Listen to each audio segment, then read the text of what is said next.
And we are live. What is going on, everyone? It's Blackwing 2040. Welcome to today's, of course, Friday, and welcome to, of course, another casual stream.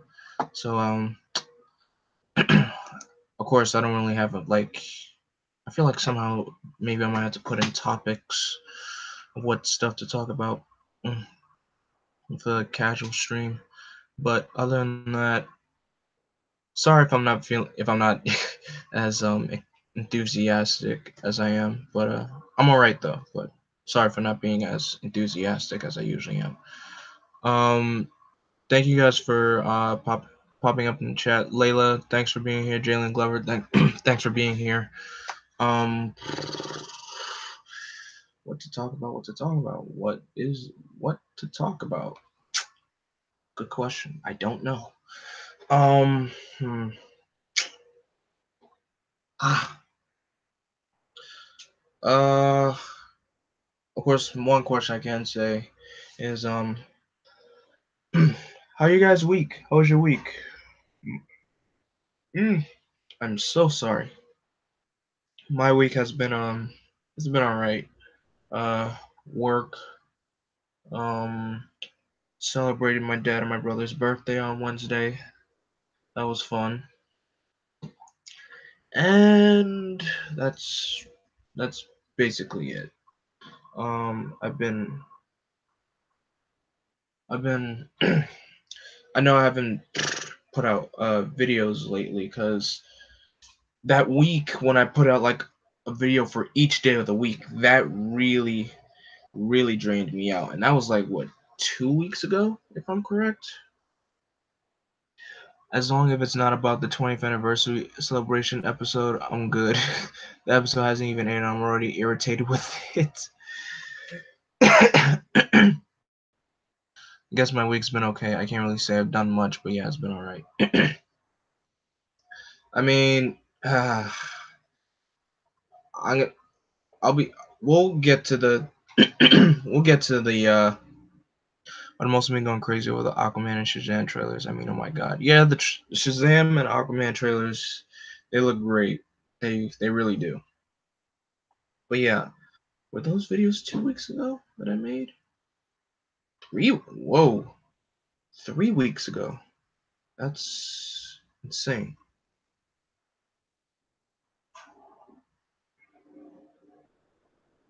So that week when I did like a video each day of the week, that was 3 weeks ago. Good gosh, that really threw me out. My week has been so. I saw my mom and stepdad. Oh, that's cool, Layla. That's cool. You spending quality family time. But yeah, 3 weeks ago is when I did like a full week of videos. Okay. Uh, of course, usually sometimes with these things, I like to plan ahead. So, before I continue, today, I got a, of course, email from the YouTube, whatchamacallit, the YouTube creators thing, and this is the this is basically this is the review of July, basically, of all the stuff that I did in the month of July. So last month, 10 plus. I wasn't spending time with them. My mom just brought me money for school and stuff. Oh, okay. So here's how the channel did for the month of January. July. Ugh. 10 plus uploads, 6,083 minutes in watch time, and 15 plus subscribers. And community numbers over 1,557 comments, over 64 likes, and over 4 shares. I wish it would tell me if that's like if that's an improvement or a disimprovement, or not a big improvement. I wish they would tell me that in the email.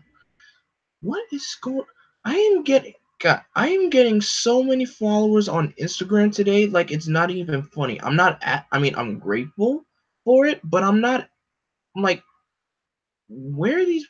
Where do these followers come from? If it's one thing I hate on Instagram, I really hate those spam Instagram accounts that say, that act that give you more followers. I just those things are so disgusting. I just hate getting notifications from those things. But yeah, it's been weird. I'm like, where are all these followers coming from?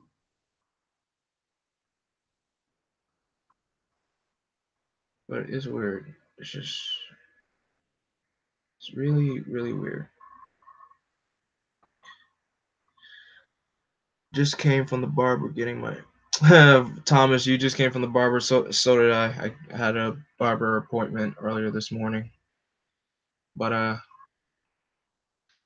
as you can see, I got a clean. Well, I shaved yesterday, but the barber did the finishing touches today because I was tired of my face looking like old man Logan.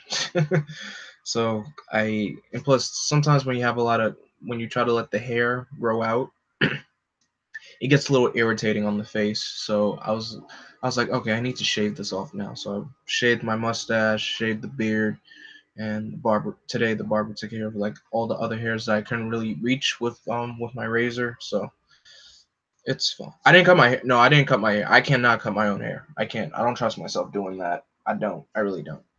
But yeah, that's those are the numbers on how well the channel did this in the month of July.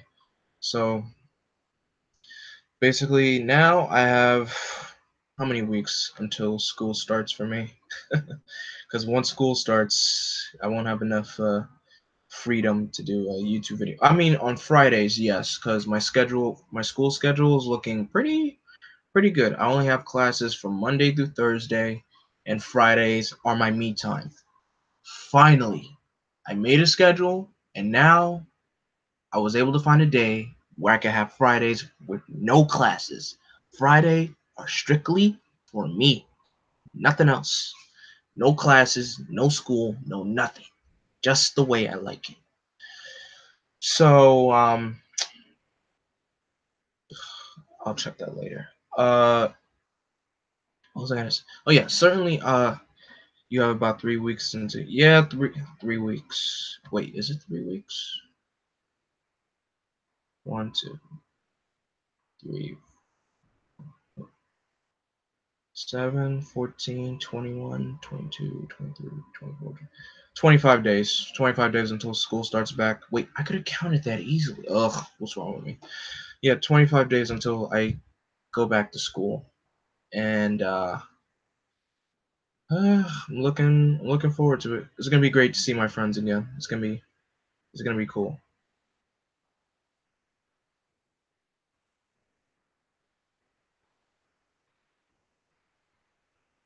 Wait, hold on, what? So yeah, planning ahead on of what's gonna happen for next week.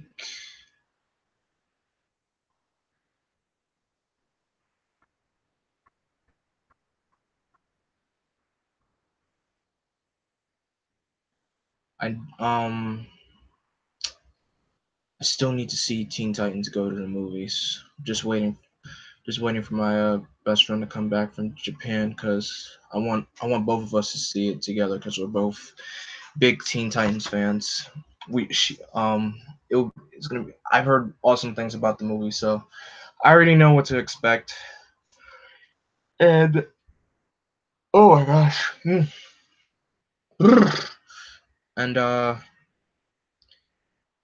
yeah, my best friend, she's in Japan. She's studying abroad, and she said she'll be back on the 12th. So I've been, making do of what I can usually do, and um,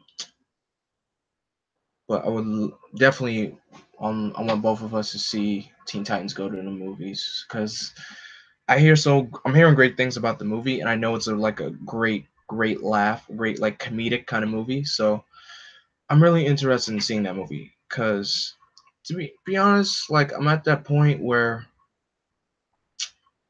bashing Teen Titans Go, it's it's pointless now because, I mean, look, everyone has their own opinion. I know, trust me, when I was first watching Teen Titans Go, I thought it was funny. I really did. I really thought it was funny. And then there was like I actually tried to keep up with the show and all the episodes and everything. And then I got to that point, I was like, okay, this show is really bad. But, going back and like watching all the old episodes, watching all the new stuff, and I'm like, Teen Titans Go is not that bad. The show is pretty funny. It's a pretty funny show. So yeah, it's really funny. And I would love to, I mean, I love to. I mean, I already got spoiled about that specific end credit scene on Twitter. I couldn't help it. Okay, I couldn't help myself. I wanted to figure out what the buzz was about. Now everybody knows. So we are kind of we're hopefully WB sticks to that promise after that tease at the end of the movie. So I hope they right. Hope they keeping us ready. I hope Grease doesn't die in the next episode of Kamen Rider. I don't think Grease is gonna die. I really don't, because Grease has such great character development from his first debut into the show, and then to this point. So it would be weird if they decide to just kill him off now. So, but it's crazy how I really thought the way Kazumi Henshin's was so. Oh my gosh, Kazumi's Henshin was angry. Like he was just like his determination in his face. He was like, right when the what you call it, the driver says, "Are you ready?" He was like hell yeah, I am. He just Henshins immediately. So I is that the smell of hot dogs? But I really don't think Kazumi's gonna die though. But it's weird how oh gosh. It's weird how the continuity of Build, because I really thought the Build movie was gonna take place at the end of the show. I mean of the series, but apparently it takes place in between episodes 45 and 46. No, no, no, no. 44 and 45. What about that team up with Lupin versus Pato? I enjoyed. Okay, the team up, that actual team up with Lupin versus Pat, it was interesting. It was interesting. I did not like the combined mech. That combined mech looks very very bad. It's definitely up there as one of the worst looking mechs. Trust me, it's not that great. It's not that great looking, but it was cool to see the Lupins and the Paddle Rangers fighting together. And of course, you have Noel in the middle of it. Oh my gosh, Noel is hiding. What the heck is Noel hiding? But here's the thing, though. Lupet hasn't really been doing it for me. Like, I haven't been really, pumped with the show because the bad guys are barely doing anything. That mecha is worse than that mecha is worse than a ninja. Oh my gosh. Because at first, when I first saw the mechs when I first saw the mechs, I saw them in Ninja Steel. I was wondering, like, why is the Mecha Sword so buff? And then I'm like, oh, it has like a Zord sitting in the cockpit. So, eh, it's really just probably the only. I think he's Arsene Lupin's son. Really, really, that would be Noel, the son of the world's famous thief. That would be interesting. That would be interesting. Oh my gosh, I keep yawning. Apologies to you guys if I keep yawning. It's not that I'm bored. It's just I guess lack of sleep has to deal with that because I had to be up early for my barber appointment, and of course last night I was watching that hashtag show's Infinity Watchtower. Look, as much as I love that hashtag show, I really do, but he's late night streams are not doing it for me. Like I keep losing lack of sleep. I mean, it's making me lose sleep a bit. But I love the guys.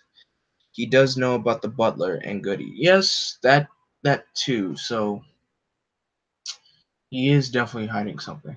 But who knows? Oh my gosh! Can I please stop yawning? Why am I? I need to stop yawning. Yeah. But I need to just probably need to change the way I'm sitting. That'll probably wake me up. But I just yeah, Lupin hasn't really been doing it for me. Like the bad guys barely have any development at all. Like the bad guys are not doing anything. They're just doing the stereotypical. Send out a monster, monster gets destroyed, make the monster grow, monster gets destroyed, and it's the same cycle over and over and over and over again. I mean, these past 3 episodes we had, you should have took a nap or something. I don't usually take naps. Sometimes I do, sometimes I don't, but I don't usually take naps because I feel like naps are for the weak.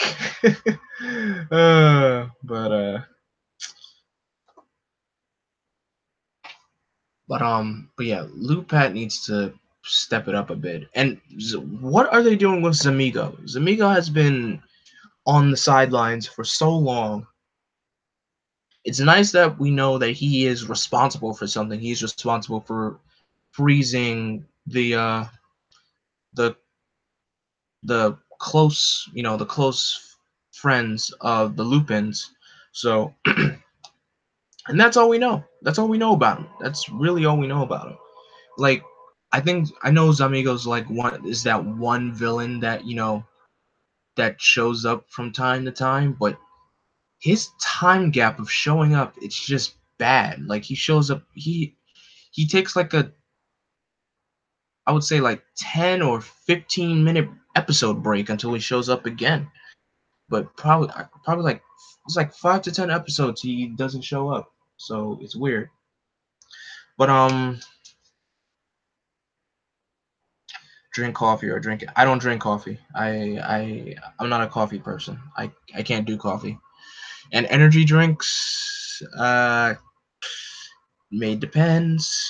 It just I don't really do cuz some energy drinks they don't got any sometimes they don't have some really good stuff in there. So I like to be careful with what I'm drinking. That's why I always like drinking water. Water is always the go-to, is always refreshing, and it's always the way to go. Um, I want to talk about PMC, but I really don't want to talk about PMC because the more I talk about it, I'll get so sad because it will keep reminding myself I will not be going. So I will not be talking about PMC because that's why I'm kind of sad that every time when I'm watching the Ranger wrap up and and sometimes when they bring up the THS hashtaggers page, they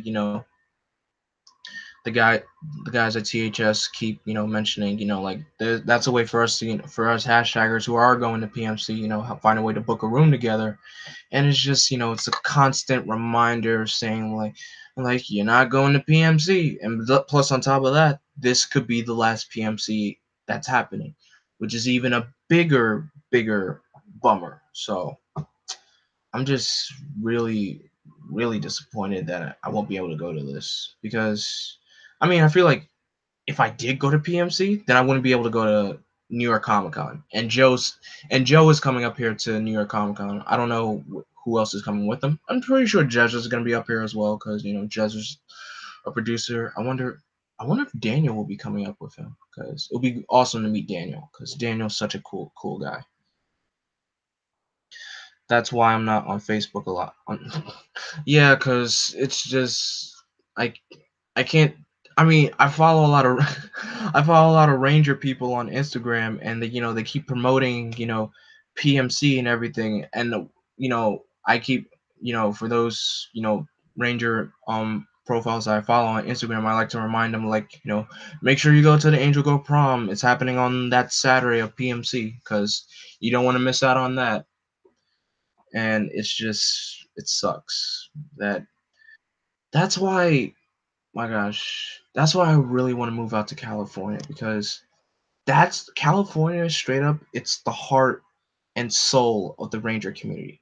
There's no Ranger group or community up here in New York. Like, there isn't. There really isn't.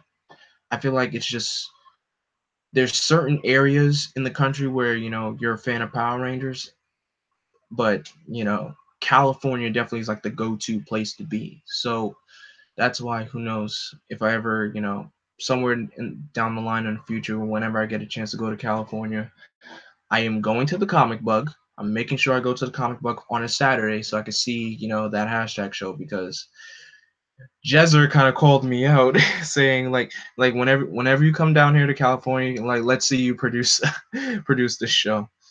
See the new guests that are coming to. Yeah, Ryan, I saw the guest list. I'm trying to stick away from anything PMC related now, because it's gonna make me even it's gonna make me feel more depressed, and I don't want to talk about it. I'm still bummed that I just found out about Arkansas Comic Con. I would go back. There's I would go, but there's no one I want to meet. Uh, the only way to get conventions to, bring a specific, celebrity slash person there, you have to, message your convention and tell them you would like this person or this, so and so person to be there. That's usually the way it works. Because it's funny, I keep sending emails to, like, the people in charge at New York Comic Con, saying, like, New York Comic Con needs more Power Ranger representation there. Like, it really does. Cause sometimes you barely get. I mean, they do get Power Ranger representation now, but they've only been getting, like, MMPR guests. No disrespect to the MMPR cast. Like, no disrespect to them, but I just feel like, can we get other Ranger actors to show up? I mean, last year we had the entire, well, not the entire. We had the main cast of Ninja Steel show up. So, and plus it was cool to meet the Ninja Steel cast. It was like they're such wonderful people. Like, they really are. And of course, who else showed up last year? Walter was there, David was there, ASJ was there, who I got to meet. That was such a great moment. And of course, JDF was there. JDF, he is so loyal to his fans. I mean, I appreciate the guy for what he does, but JDF is cool. The only Power Ranger that is going is JDF. I'm not a big JDF fan either. I mean, I just meet him just when I met him. I just met him just to meet him, and that's it. Cause I know wherever there's a convention and JDF shows up, the line is gonna be, like, long. So when I always check the guest list of a Pacific, when I'm going to Comic Con, New York Comic Con, basically, I always check the guest list of, like, who's coming and, like, basically, which voice actors or actors are showing up. I mean, if it's like a famous celebrity that's gonna show up, guarantee that line is gonna be really, really long. And if it's like a very, very famous voice actor that's going to show up, that person's line is going to be long as well. For example, Kevin Conroy, the voice of Batman. This man's line is always so long, no matter what, because everyone grew up with Batman the animated series, and everyone that says Kevin Conroy is the go-to voice of Batman, and I agree, he really is. And I would say my secondary voice actor for Batman is what's his name? Bruce Greenwood. There we go. I saw a video about him recently, and it was interesting to say the least. And another voice actor, Tara Strong. Everyone knows who Tara Strong is. Everyone knows Tara Strong is the voice of everybody's childhood. So immediately she has a long line as well. So that's why when I went to Comic Con last year, I made sure that was the first thing I wanted to do, because immediately I knew as soon as I got there, the autographing lines were going to be long. Thankfully, when I got there, I found a perfect spot in the line. I was like right in the middle. So not too far to the back, but it was like probably like right there in the middle, which was a perfect spot. And the wait wasn't too bad, because, like, it was right around the time when the con was opening up. Well, the con started on Thursday, but on Friday, the New Day startup. It takes time for the guests to get there. So, and it wasn't that long. It wasn't that really long of a wait. It really wasn't. And plus, there was other fair share of voice actors that showed up last year, like Rob Paulsen, Tress MacNeille, Jess Harnell, who are the voice actors in Animaniacs. Nolan North and Troy Baker were there. Their lines weren't that bad either. They surprisingly, but yeah, I actually am surprised. Nolan North and Troy Baker's lines weren't that long, but they were cool. Jim Cummings, who's the voice of Winnie the Pooh, Tigger, Pete, and a whole bunch of other Disney characters and cartoons and other cartoons in general. His line was not that bad. It was about half. I would say it was like half the size of I think it was like half the size of what's his name? Of Tara Strong's line, I'm pretty sure. About half the size of her line. But yeah, that's basically it. But I know there's another fair share of there's fair share of Ranger actors that are coming again this year. Steve Cardenas is coming this year. Karen Ashley is coming this year for the first time, if I'm right.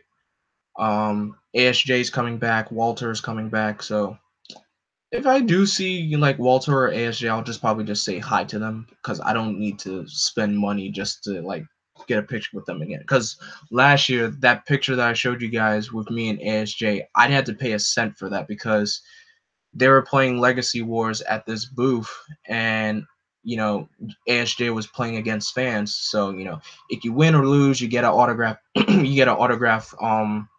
Not picture, but like an autograph Legacy Wars like poster signed by ASJ. So it was fun. And yes, I did beat Austin. I beat him using the Red Ranger. That was so fun.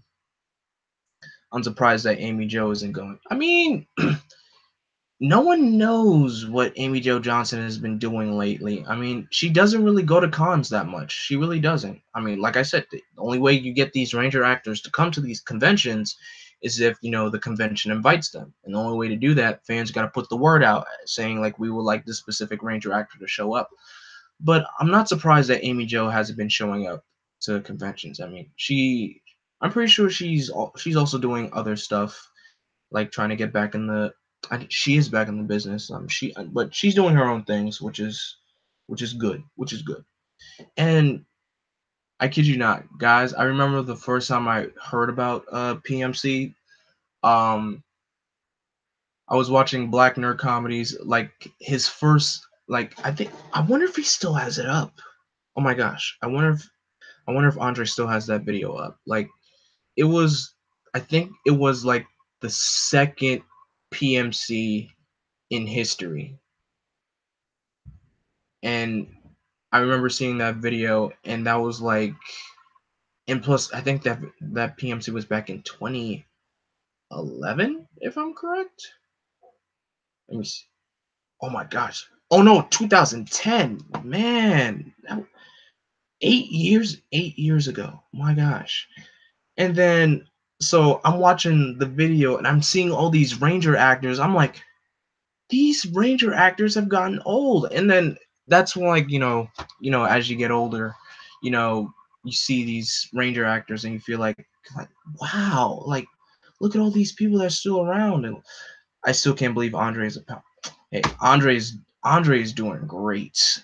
Like, I love what Andre's doing. I'm happy for him for what he's doing for himself. Like, he's totally unapologetic, definitely about being a black nerd. That's what I love about him. And that's kind of what inspired me to do this. And number two, like, yeah, he's an official Power Ranger on Power Rangers Hyperforce. And I'm happy for him. Like, he's like he has his own cast of Rangers, one who's an actual Ranger actor. So Andre's doing great things. Like, I'm happy for him. I'm so glad I got to meet him back in, when was it? 2015, when I got to meet. I want to meet him again because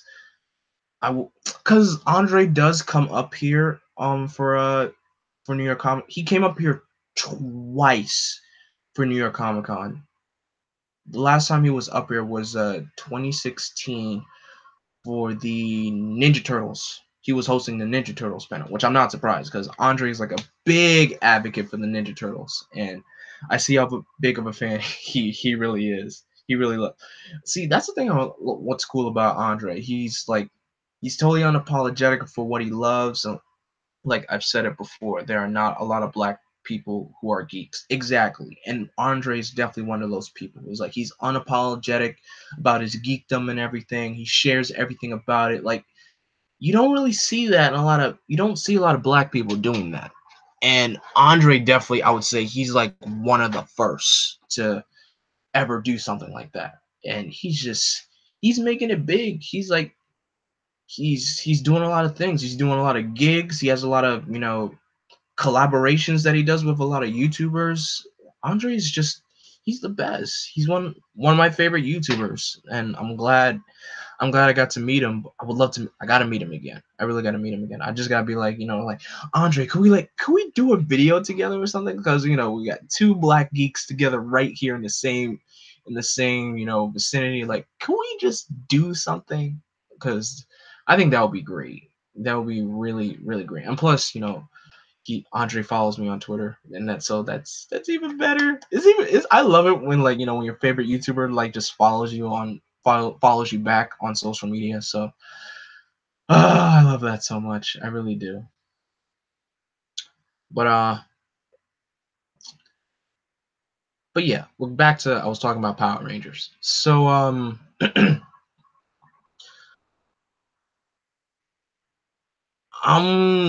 like I said, I've been saying this ever since that picture came out for the 20th anniversary episode.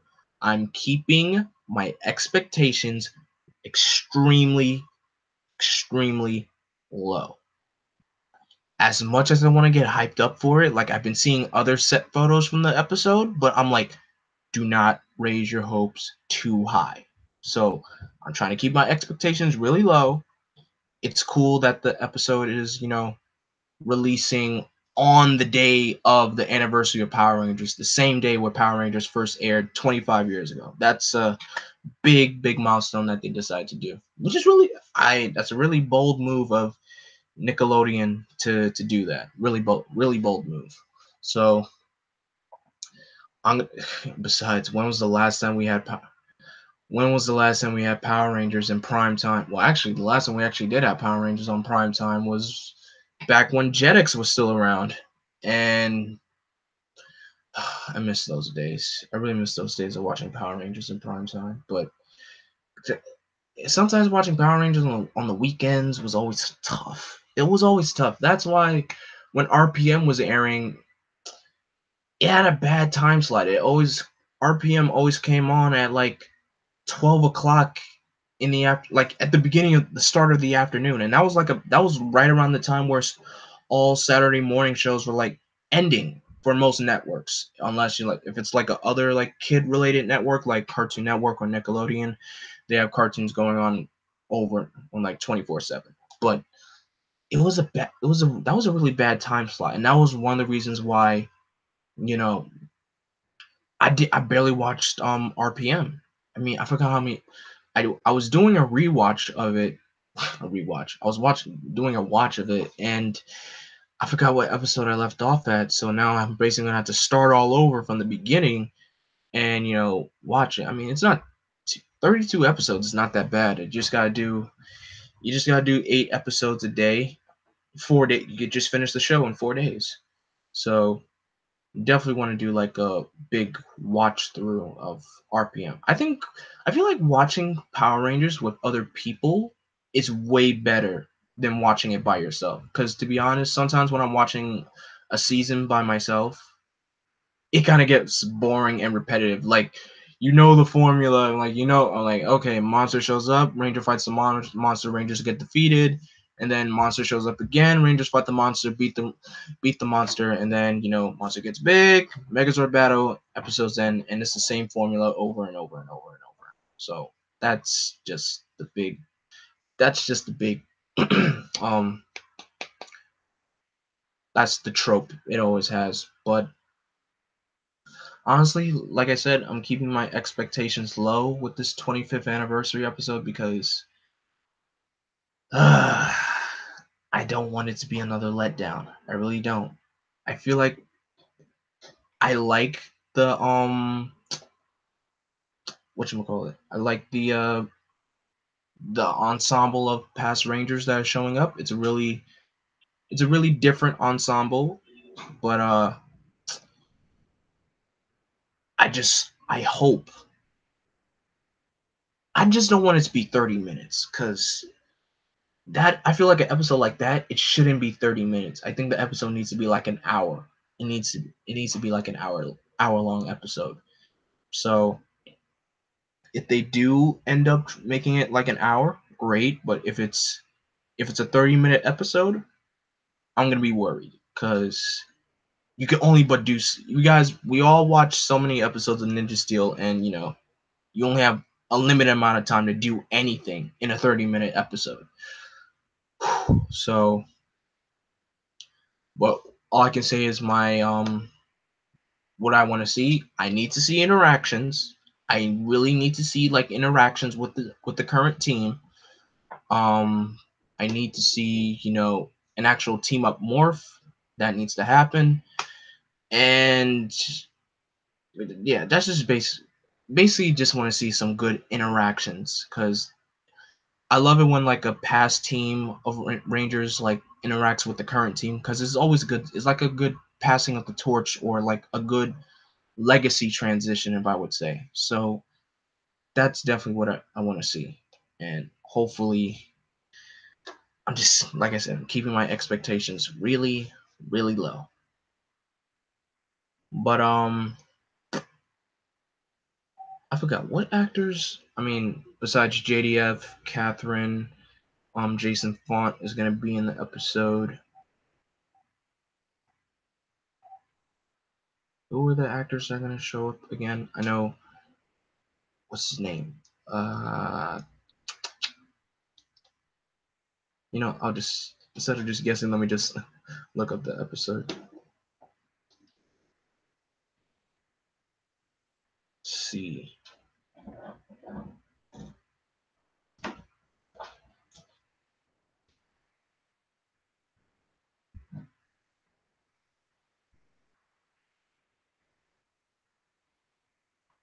Okay, here we go.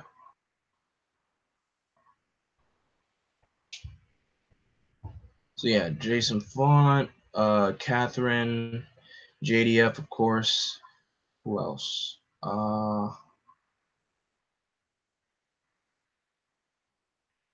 Wait, where's something? It had the list. Well, probably this wasn't the post. I was talking about the list. You're bald now. What? No, I'm not bald. Okay, I still have hair.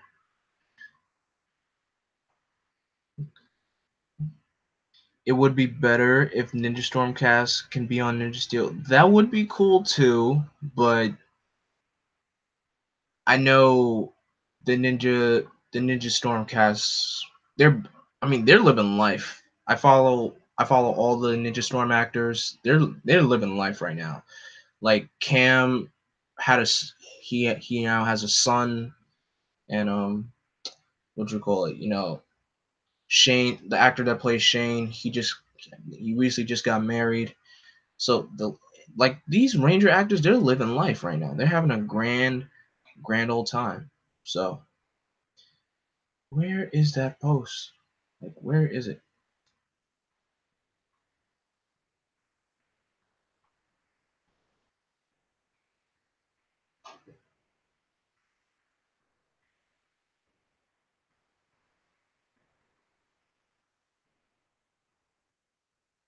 Oh, what's up, K Chin? Thanks for being here.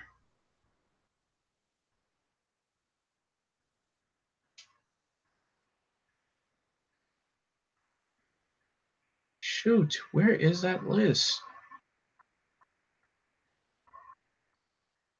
I know Jeff Perazzo, who plays Trent, he's definitely showing up. So that's a perfect Ranger to bring back. The story for the anniversary episode will be released soon. By the way, okay, good. Because I know it's funny because the episode comes, I guess, the anniversary episode is literally airing after the cliffhanger where the Rangers got defeated big time. So in my mind, I was kind of predicting this would happen because, like, at the end, the Rangers did say they have 1 day to prepare. So I guess in that 1 day, they're getting the past Ranger actors to show up. But who knows? Like, I know as close as we get closer to PMC, more stuff is gonna get revealed, especially with the Beast Morphers cast, and people will compare it to Shattered Grid because of similarities. Really interesting. Oh my gosh, why am I talking? I almost forgot this month where Shattered Grid is ending. I just remembered. It's funny. It's funny how after Ninja Steel went on hiatus, we had Shattered Grid, to keep us entertained, which is great. I love that. Probably the Boom Studios comic was like the only thing that was keeping us entertained. I mean, most people have Hyperforce, but I can't watch a full episode of Hyperforce, guys. Oh gosh, it's way too long. It's 3 hours just for one episode. I'm like, I could be doing so many things in 3 hours. Because if I sit there try to watch the entire episode, I'm gonna probably find something that can make me, try to move on or move forward and do something else. But I'm glad the Boom Studios comic has been keeping us, entertained.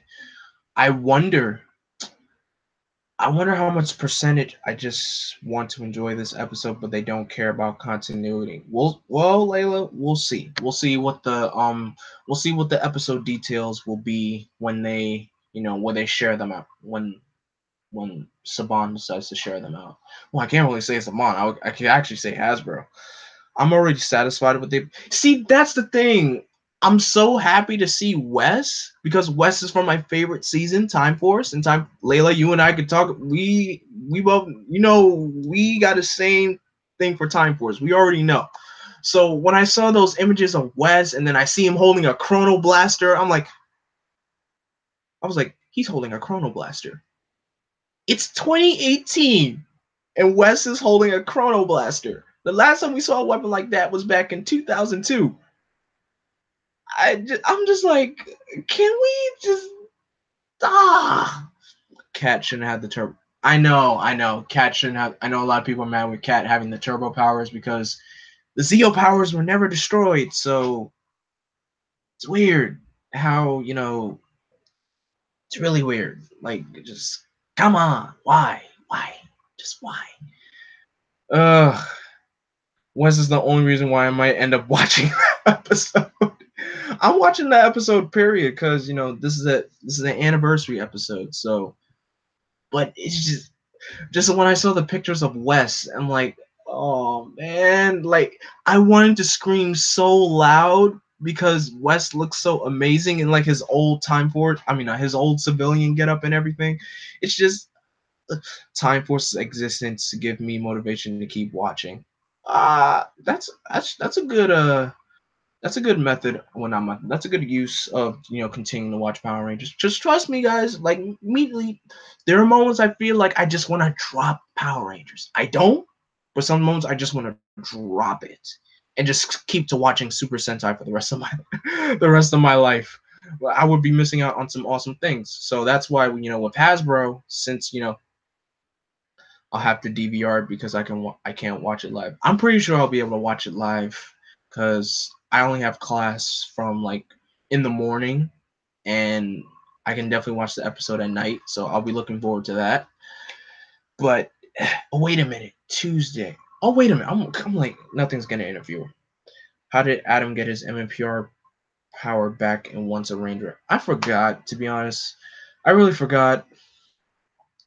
Don't really care about continuity, only care about who's coming back and still stay true to the character. Yes, as long as they stay true to the character, that's awesome. Because as we all know, in the legendary battle, you call down these 10 Ranger actors to make, appearances in the final episode in this big epic battle. And I know there was a lot of controversy going on regarding that because not a lot of Ranger actors wanted to come, and cost big money to fly actors all the way down to New Zealand. And then you have some of these actors show up. Some of them don't even get any lines of dialogue at all. I mean, Carter gets a sentence. Dana gets a sentence. Leo gets 2 sentences. Carone gets 1 sentence. Wes gets 1 sentence. JDF gets uh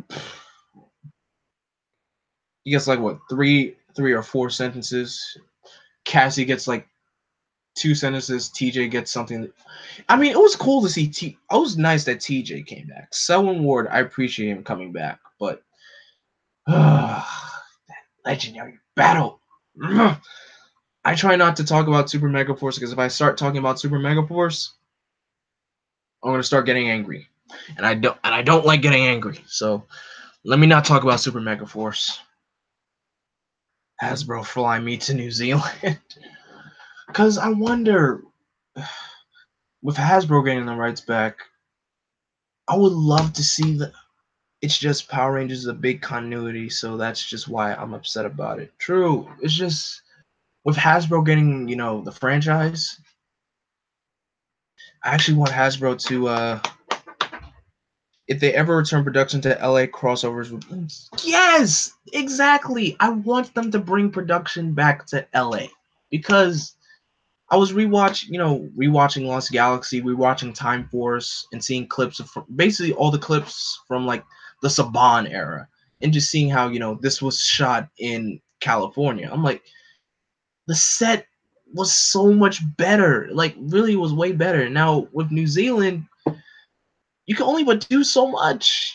I mean, you can do but so much with New Zealand, but with California, they no. Here's the thing with New Zealand, they always keep shooting in that rocky area. They always keep shooting there. That's their go-to spot to film. What if they made Beast Morphers a kind of a reboot? No, no, no, no, no, no, no, no. I don't want Beast Morphers to reboot it.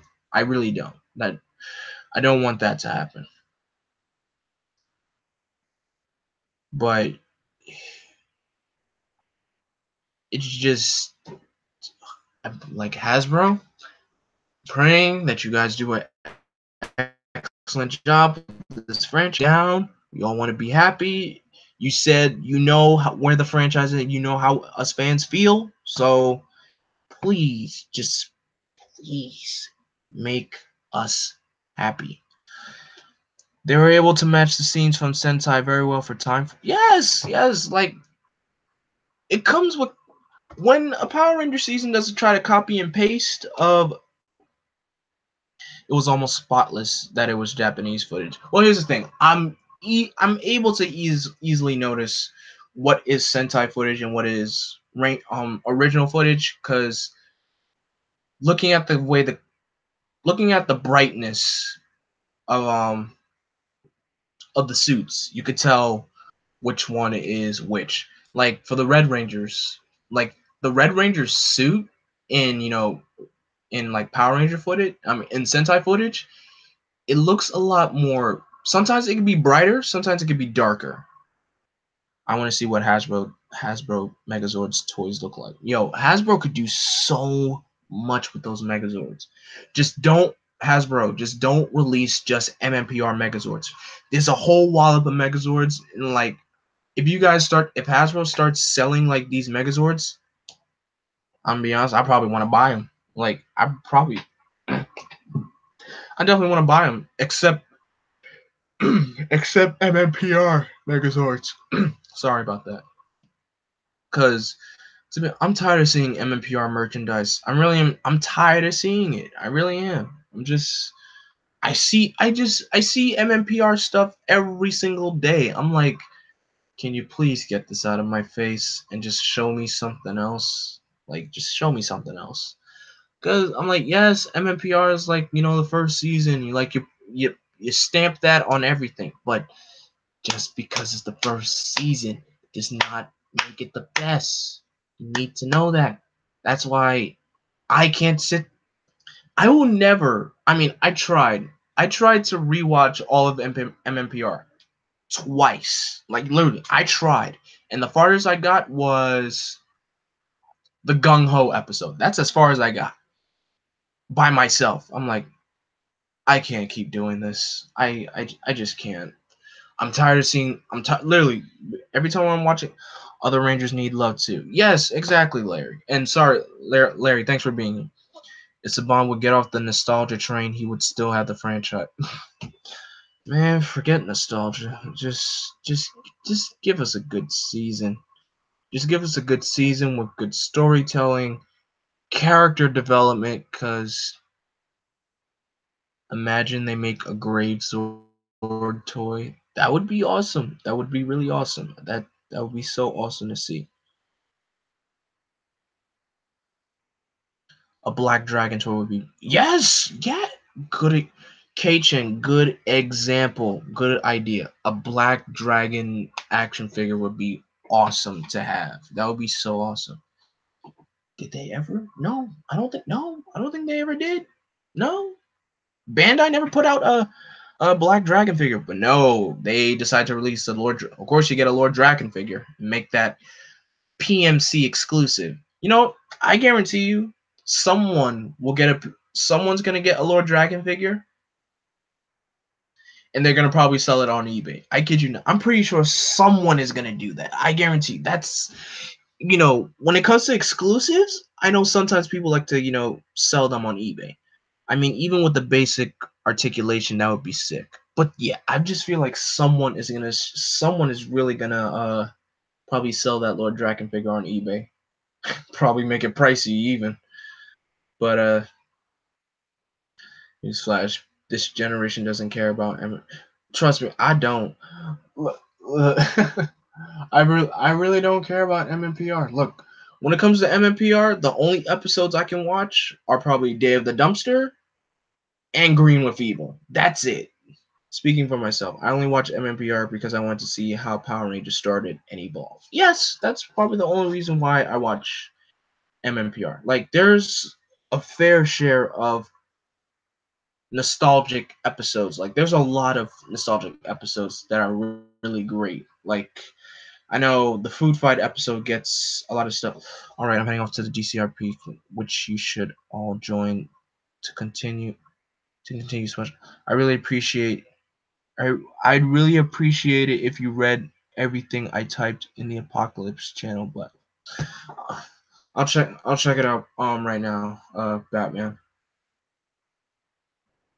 But yeah, Batman. If you're doing that, you could leave a link to the Discord here in the chat.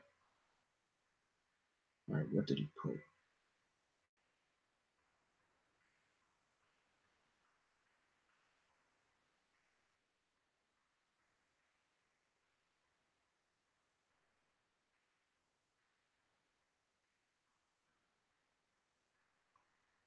Oh brother. Oh my gosh, Batman, this is a lot. This is too much. No, after stream, I don't want to bother. I mean, I was just no Batman. It's okay. I was just like skimming through it. It looks cool. It looks cool. But yeah, that just reminds me. I've been getting ideas of starting my own podcast. I think it's gonna be DC Comics related. That's cool, Jalen. That's cool. I would love to do. I would love to do that podcast with you, Jalen, because DC Comics are like my go-to. I mean, I like Marvel. Look. Oh my gosh. This is so hard to admit, and I'm kind of happy that Joe was talking about this last night on Infinity Watchtower. I love I just love sitting down and having a comic book conversation with someone regarding like any comic book story. Like Joe was asking amazing questions. He asked like how did you get into comics? Like what was your like saddest you can't mod me and then I'll post you. Okay, I'll make you okay, Batman, I'll make you a mod. I don't All right, Batman, there you go. I need to Skype you when I when I make it to Anaheim. Larry, if you do that, that would be great. That would be so great. I could just, I could probably, I could talk to you guys, while you're there and everything. That mean, oh my gosh, that means I'll have to be signed into Skype while you're doing that. But that would be, Larry, I would definitely appreciate that. I would totally would. But oh yeah, back to what I was talking about, comics. I'm so glad Joe was asking those questions, what got you into comics, like who's your favorite comic book writer, what's like your favorite comic book story. I just love when it comes to dissecting a story of comics, it's great. And it's cool how Identity Crisis is Joe's favorite story. I never really thought that would be his favorite story, because he did say Blackest Night was like his favorite story as well. But we all have favorite stories. But like when I was reading Identity Crisis, doing it as a live read, that was. I'll come back 1 second. All right, take care, Batman. Thanks for being here. But it was so it was so good to because when I was like, Joe was right about that story. Because the first time I read Identity Crisis, it was a sad story to read. But then rereading it again, doing it a live read for you guys, I'm like, yo, this story is crazy. This story's like beyond nuts. That's why, you know what? For the heck of it, I might go back. I'm gonna have to go back and watch my live read of that story. How long was that video? I wonder. How long was that live read? Oh yeah, if you guys are wondering what's the next live read is gonna be, sadly, it's gonna be the last the last Batman story that I um for me, because I can only do but so much of what I have. And I've done pretty much, this will be like the last Batman story I'll be able to do until I get another Batman related books. I mean, I have Robin, but Robin is Batman related, but kind of, sort of. Oh wait a minute, no, it's not. I have one more. I have one more Batman story I could do. I have one more. Batman and Son. That I could do. Your DC comic podcast with you sounds amazing. We can break down a lot of things that's been going on in the DC universe, because that was the universe I grew up with. I should say Marvel, but I'm DC. But yeah. Okay, how long was that Infinity Identity Crisis live read? Oh, 2 hours and 6 minutes. Hmm. That's not too bad of a listen through. Oh my gosh. My Forever Evil live read, that was, well, I took breaks in between, but oh my gosh. I mean, need to ease it down a bit when I'm doing these things. I mean, sometimes I like to take breaks and transitions if the story is too long. But yeah, Identity Crisis was so crazy. All the drama and the tension between the characters. It was like, yo, this is nuts. This is really nuts. Like, what the heck happened? Oh, not on top of that, I was kind of my voice, and I was kind of under the weather when I was doing that live read too. But yeah. Um but yeah, I just love talking about comics with people. But yeah, to be honest, I'm more of a DC Comics reader than a Marvel reader, because with Marvel, I feel like I can watch their cartoons and movies instead of reading their comics, because for instance, X-Men is so hard to find. Well, not hard to find. I feel like X-Men, that's a series. Oh, God. X-Men is a series that has so much history.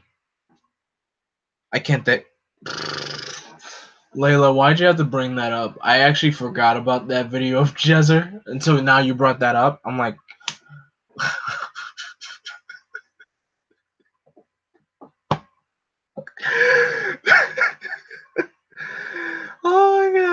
that video of Jezzer.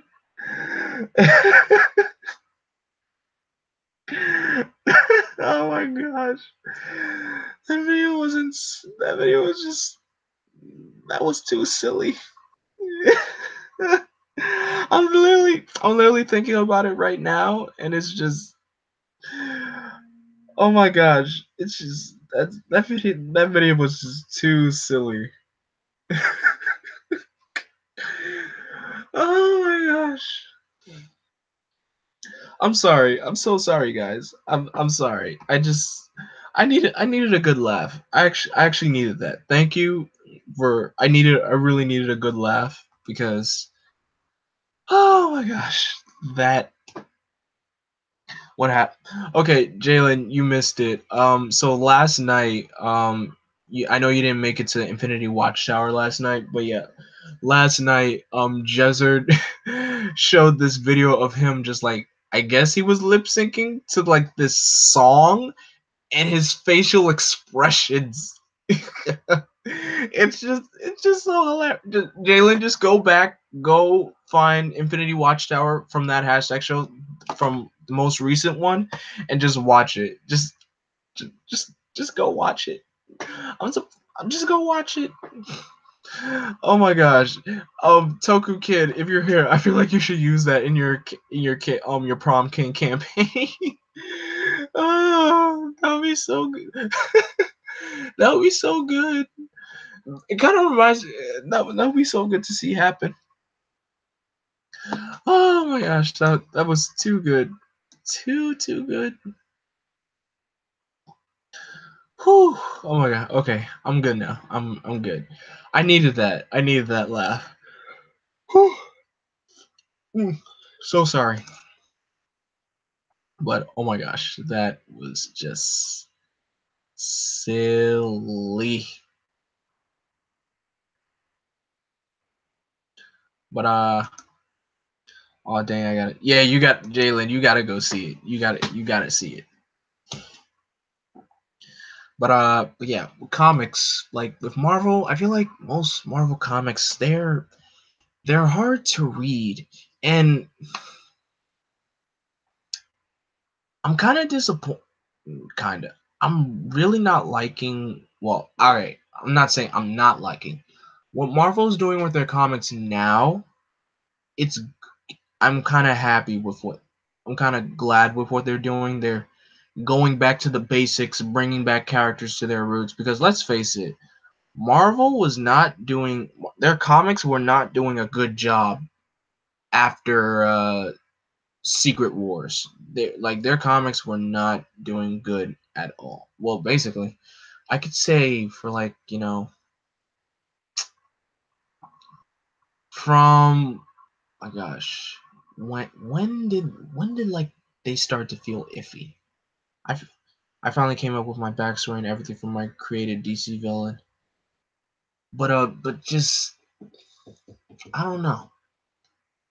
Like stuff began to happen with Marvel that I didn't like with what they were doing. I mean, granted, adding new characters, racial characters, that was I say that is good. I say that's good. Add more stuff, to make it more relatable for people. Like Kamala Khan, she's a Muslim superhero. She's also a superhero fangirl. So that's very relatable. And Miles Morales, him being like a black and Hispanic, yes, black and Hispanic, Spider-Man. So that's also relatable. That's really relatable. So that's awesome. And it's just like there's so much that Marvel has done. There were some good changes that they made, but some weren't really that great. And when it comes to legacy characters, they like DC does a way better job with doing that. And Marvel, when it comes with their legacy characters are cool, but sometimes they push them out way too much. Because with DC, they can balance that out. Marvel, they need a little help. They need a little help with that. I would say they need a little help. Thank you for sharing the stream out, Layla. Thank you very much. Um, but yeah, I feel like for me with Marvel comics, X-Men comics are hard for me to read. They are really hard for me to read. The Avenger comics, not too hard because New Avengers is great. New Avengers is like a great, really great start. It's a really good jumping on point for like Avengers comic. So like if you're someone new to comics and you want like a good Avengers, oh my gosh, oh, so sorry guys. If you guys need like a good Avengers series to jump onto, definitely start off with New Avengers, which was written by Brian Michael Bendis. His Avengers one is really great. Another good one is also Avengers, which was written by it's just strictly like Avengers. It was written by what's his name? Jonathan Hickman. His run is really great and also very, very underrated. Also, Hickman gave us one of the best runs in comics. If anything, Jonathan Hickman is one of the most underrated writers in Marvel for like underrated comic book writers ever because he's written Fantastic Four. He's written the Avengers. He's written this comic event called Infinity. That was a really great event. I didn't read it yet, but I heard it did so well. That event is what gave us the Children of Thanos. That's where the Black Order. That's when they first showed up. So definitely huge props to Hickman for doing that. And like, there's so many other good stuff. Like so many good writers out there that do awesome, really awesome stuff. So if anything, if I could say like, if you were like, what's a good Spider-Man run to jumping onto? Honestly, with Spider-Man, I could say J. Michael Straczynski. That's a good run to get started on.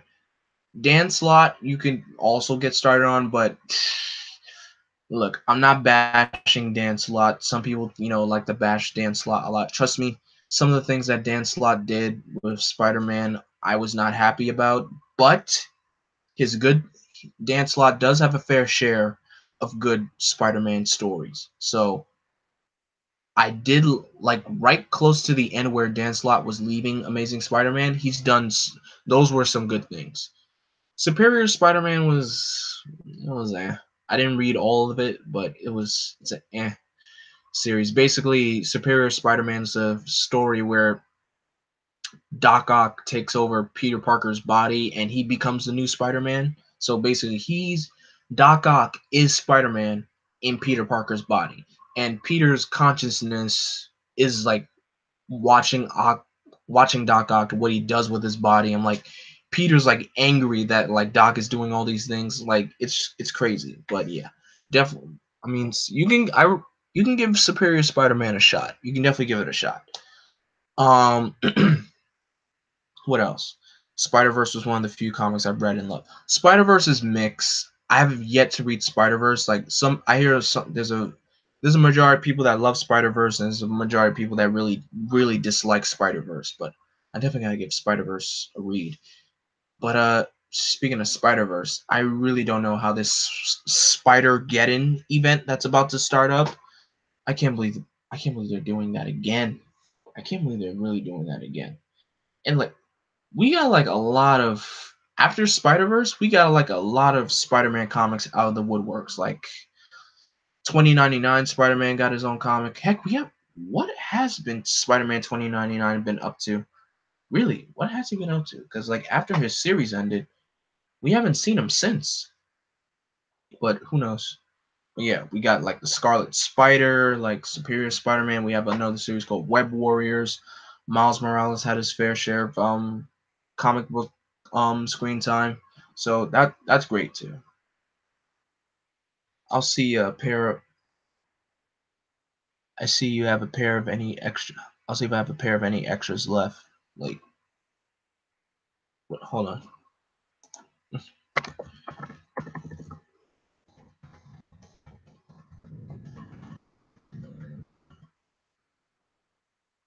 Okay. So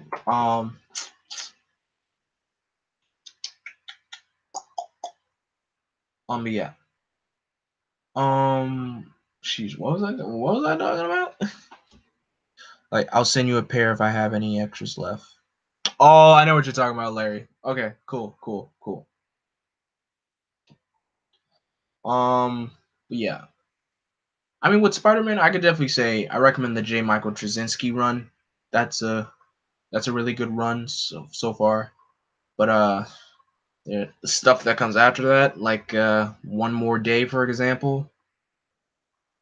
That story was so. I hate that story. I hate that story. I hate that story. Now, with Hulk, I feel like a good jumping on point with Hulk is I can say I would say Planet Hulk is a good jumping on point. World War Hulk is also a really great story. I did live reads of both of those stories. Can we talk about Evol's final form suit that was in, which was in an episode of Loopat? I'm surprised I never even noticed that. I mean, looking at the suit, I felt like this Evolt suit, it looked familiar. His final form, it looked kind of familiar, but I was like, well, time for welcome. All right, Larry, thanks for stopping by. But it was just the suit looked weird, and how that would be. Because to be honest, I was happy with the black hole form being like Evolt's final form. I was happy with that, but it was eh. It was just really just eh. It was weird to see. And probably I might have forgotten what episode that suit was in, but I find that funny how Toei is using suits. It's like reusing monster suits for their shows. But this is weird. It's funny. The suit is from an episode of Loopat, and it's in another franchise. Another franchise. So that's really interesting. Really, really interesting. What else? What else? What else I could talk? Oh, for comic, yeah. Basically, I was just talking. Evil only used black hole with Cobra, which leaves me to think there's also a black hole form for Dragon and Rabbit. Hmm. I don't know. I really don't know. I really maybe not. Who knows? I know this isn't DC Comics, but please can someone tell me if they saw the new trailer for Venom? I did see the new trailer for Venom. It looks interesting. Actually, I think the movie's gonna be cool, but what Tom Hardy's accent when he's speaking is so strong. Like it's just like I can still hear Tom Hardy's accent when he's like speaking. But I just love the Venom suit. The Venom suit looks so cool. I feel like I know the suit is all CGI, but I feel like I wish we got that suit in Spider-Man 3. I wish we did. But it's the suit is cool. Um the other symbiote, Riot, he looks awesome. It actually kind of makes me want to read the series that the film is based off of, Venom, Lethal Protector. So I definitely gotta give that series a read, check it out, so that way I could understand what's happening in the movie, because that's what the movie is based off of.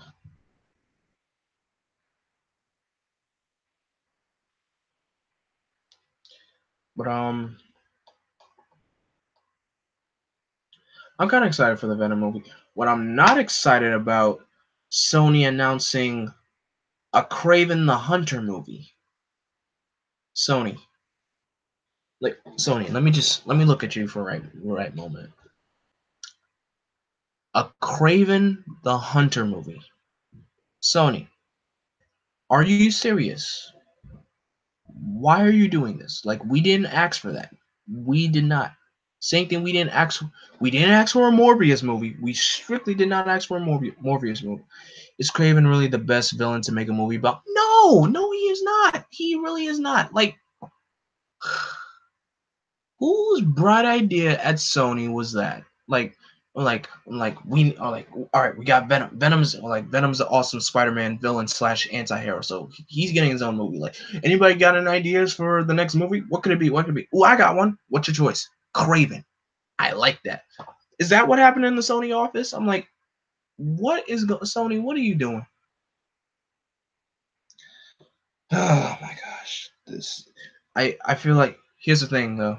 I feel like you mean you don't want thick accent Craven? No, no, no, no. I'm not talking about Craven. I'm talking about Tom Hardy. I'm talking about Tom Hardy. When he's speaking, when he's out the Venom costume, his accent is still there. Like I could still hear his accent. It's not full on American. I'm not saying he can't do an American accent, but like his accent is strong.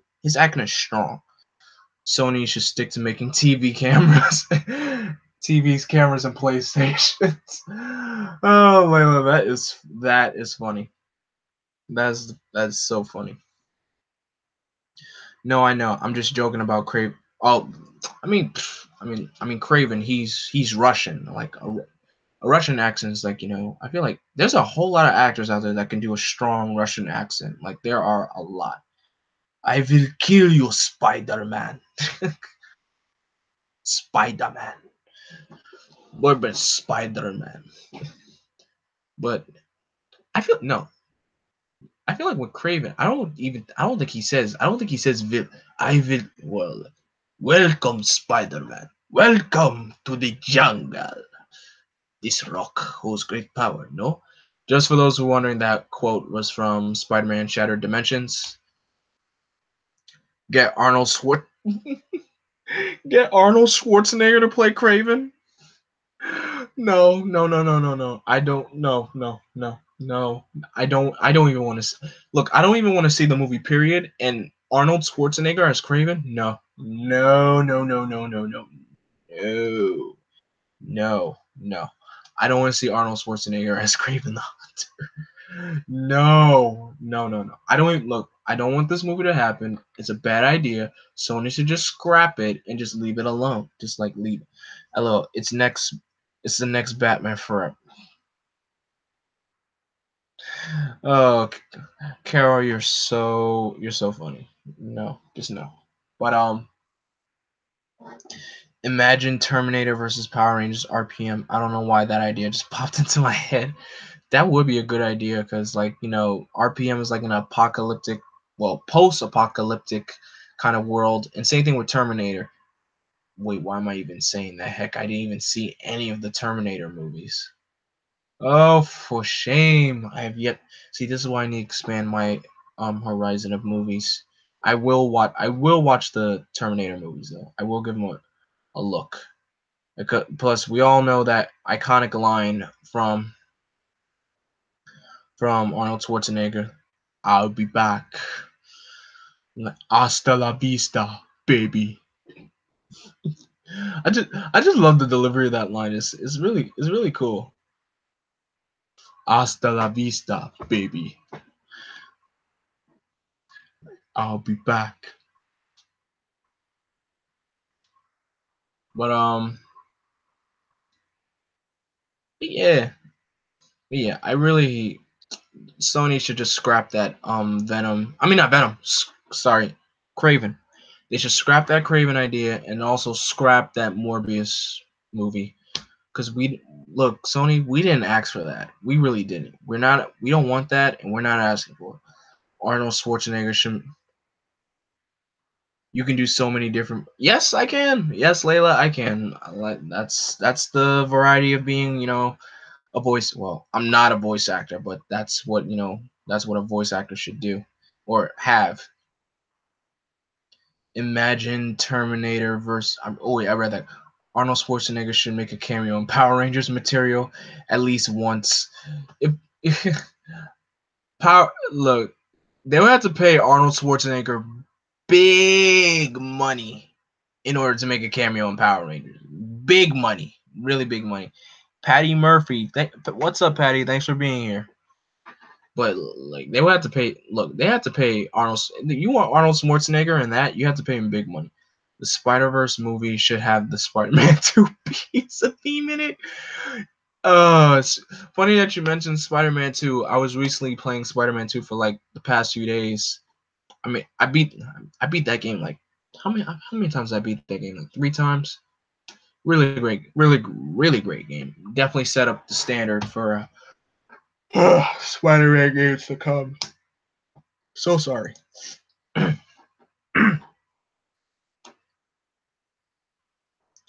But what else? What was that? I was talking I was talking about Connor. Oh no! Oh yeah! Oh no! Dr. Connor's class. I got so caught up. I was so caught up in my own world. I forgot all about it. He's gonna kill me. I was like, right on cue. I was almost there too. Sorry, Dr. Connors. Yeah, Spider-Man 2 is a really, really great game. I mean, I wonder. I wish I got to experience Spider-Man 3 on the console, because I have Spider-Man 3 for the DS, not the console. I missed out on that one. But I did like the array of villains in the Spider-Man 2 game. Well, heck, in the Spider-Man games, period. 'Cause in the basically the movie games, they like to add and a big array of villains to fight against, not just stick with the main villain of that particular movie. Like the first Spider-Man game, you fight Vulture, Shocker, Craven, um, who else? Uh, and that's it. Oh, Scorpion. Wait, Vulture, Shocker, Scorpion, Craven. Yeah, Vulture, Shocker, Scorpion, Craven, and of course Green Goblin, and that's it. And of course you fight this. I've watched Spider-Man 1 to 3, Amazing Spider-Man, and Homecoming. Okay, K Chin, I recommend that you. All right, I'll say give Amazing Spider-Man 2 a watch. Give it a watch. If you don't like it, that's your opinion. Cause I didn't. Trust me. There are moments where I put on Amazing Spider-Man 2, and I always ask myself like, why am I watching this movie? Cause it was bad. Really, Amazing Spider-Man 2. It's bad. I did not like the Green Goblin. Rhino was a waste, pure waste of material, and Harry Osborn was so emo in that movie. I did not like him. I did, I did not like emo Harry Osborn. I didn't. And that's why I think I can honestly I liked Amazing Spider-Man more than Amazing Spider-Man 2. Oh yeah, I believe I also watched 2. I kind of forgot about it. But yeah, but I actually liked, I can honestly say I liked Amazing Spider-Man more than Amazing Spider-Man 2. But the thing is that bugs me about both of those films, you put in Norman Oz, you had Oscorp be like the center big corporation in both of those movies, and you you introduce Norman Osborn in the first movie. I mean, you don't see him, but he's mentioned, which is good. But you say, he has a sickness, he's dying. I'm like, wait, what? And then in the second movie, you kill off Norman Osborn. You kill off the original Green Goblin before he even becomes the Green Goblin. So I'm like, what? So you kill off the Green Goblin, the original Green Goblin, but you make Harry the Green Goblin immediately. That doesn't make sense to me. It really doesn't. And then, of course, this is big tease up into the Sinister Six. That was, Sony, what were you thinking? Like, Amazing Spider-Man 2 is a movie with so many flaws. Like, there's too many things happening. It's a movie with too many things happening in it. Peter and Gwen's relationship, the villains, the build up to the Sinister Six, Peter and Harry's, bromance.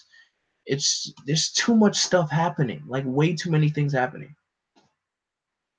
So I just don't think they should. I know they want to try to do a Sinister Six, and of course I know that back then that was Sony's big build up to the Sinister Six movie, which never happened.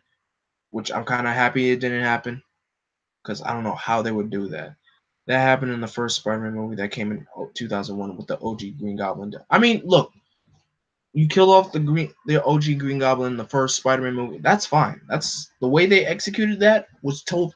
To be honest, they executed that the same way in the comic book because, fun fact, um, with the filming of the first Spider-Man movie, they filmed it on the Queensboro Bridge. Really great filming spot. Um, originally they were planning on having Mary Jane die in the movie, but they scrapped it. So basically, the story was based off the death of Gwen Stacy, but they didn't kill off Mary Jane in the movie. But at the end of the story, Green Goblin dies at the end because he does get impaled by his glider in the story in the movie. I mean, not in the story. So it's a good adaptation. I mean, at least he got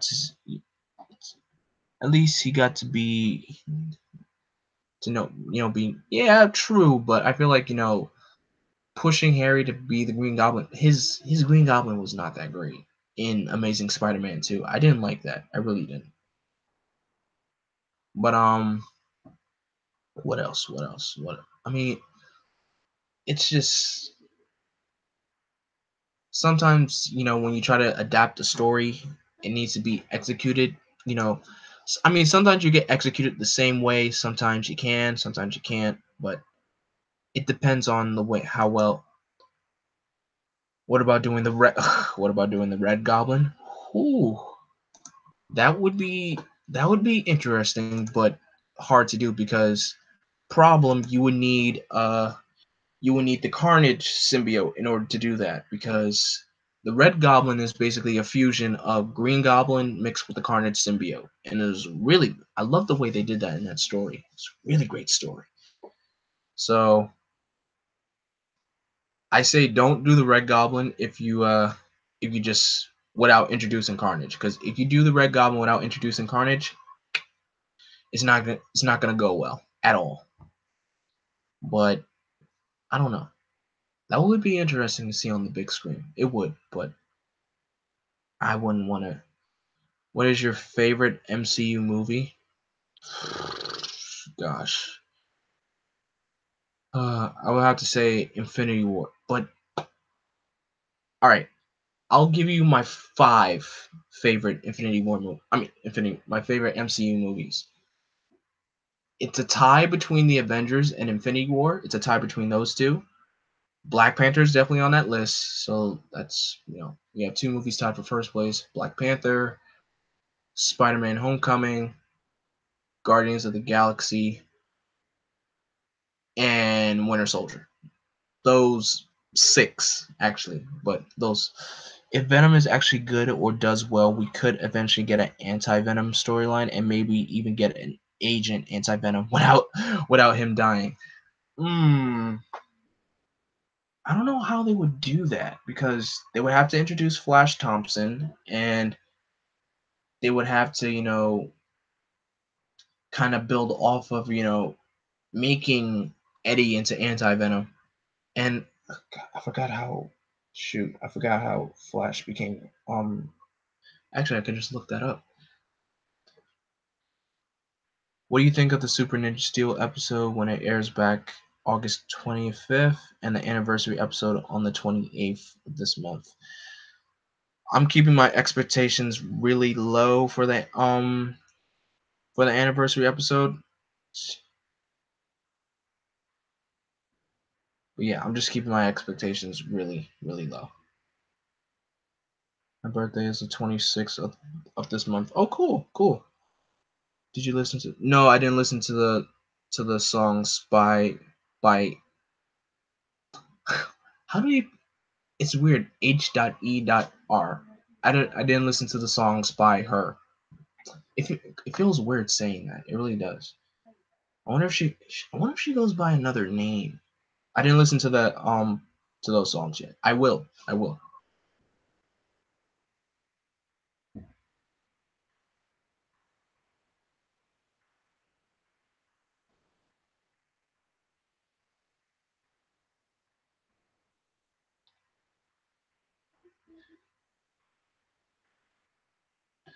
Also, cool to hear we are getting 3 of the 5 symbiotes to make hybrid, but Riot in the trailer looks like grayish blue Carnage and not Hulk's and not bulk and not bulk enough for Riot's look. I mean, it looks cool. I like the way Riot looks. I'm not too familiar with this character. I just know he's one. Riot is a symbiote, so it would be cool to see. And also, I like how they took out the way the way they said symbiote in in the second Venom trailer because the way that woman said it, symbiote, I was just that was so cringy.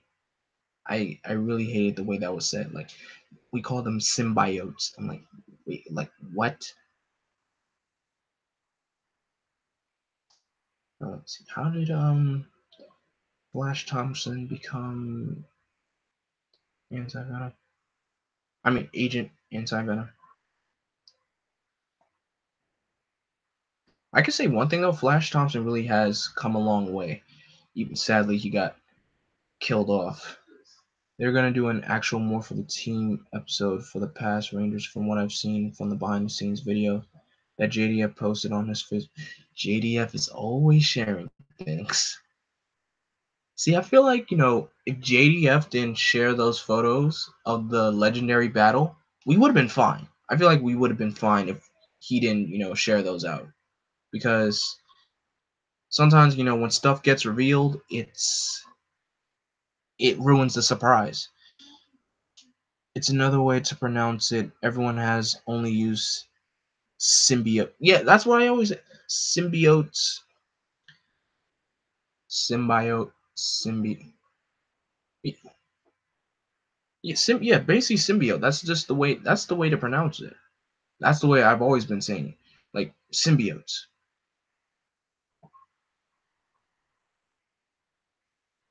Remember Mike with the dragon shield?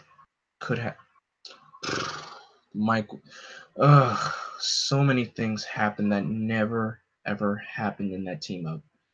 I'm so mad that never happened.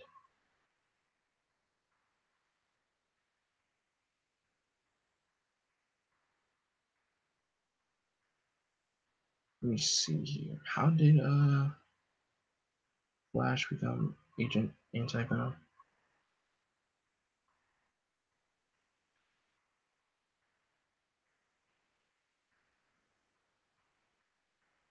Flash was able to the morning that Mania had her symbiote on. Flash using traces.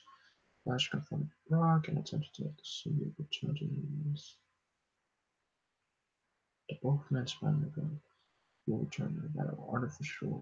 Artificial anti-venom serum developed by Alchemax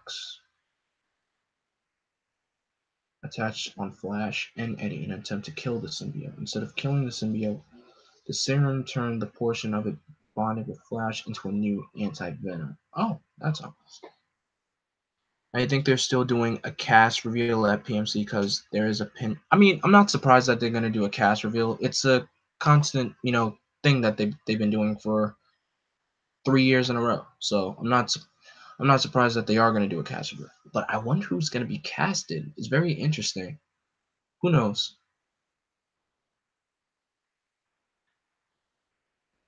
Because with Dino Charge cast was really, really diverse, and it was a really great cast too.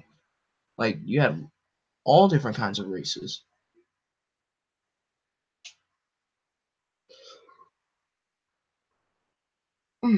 So sorry.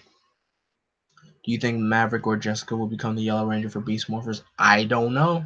Who knows? I mean, look, we know Joe is like good friends with both Maverick and Jessica, so if he knows something, he's probably keeping it hush hush. So we'll keep that hush hush. Imagine both the Sudarso brothers get cast for Beast. I mean, they can't. I mean, they can't. I mean, they can't. They can't audition again for. I don't think. Yeah, I don't think they can re-audition. I mean, once you're a ranger, that's it. I mean, JDF gets leeway because he's legendary. I guess because when they were doing Dino Thunder, another dinosaur related season, say like we'd like you to be the Black Ranger of the season. So I guess that's the reason why. That's the reason why he came back.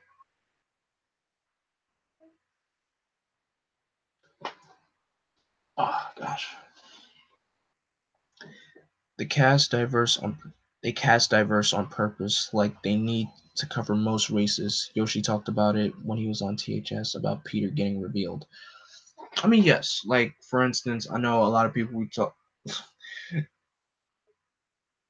You got many different like we had the Sudarso brothers are probably gonna be the next JDFs. No, the Sudarso brothers, they're like the next. They're like, well, they kind of are. They're not. They're not as big as JDF, but their popularity has grown because they're both brothers and they're both Blue Rangers. So basically, they're the Blue Brothers, basically.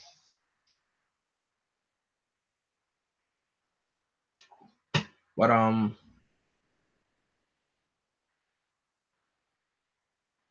wonder.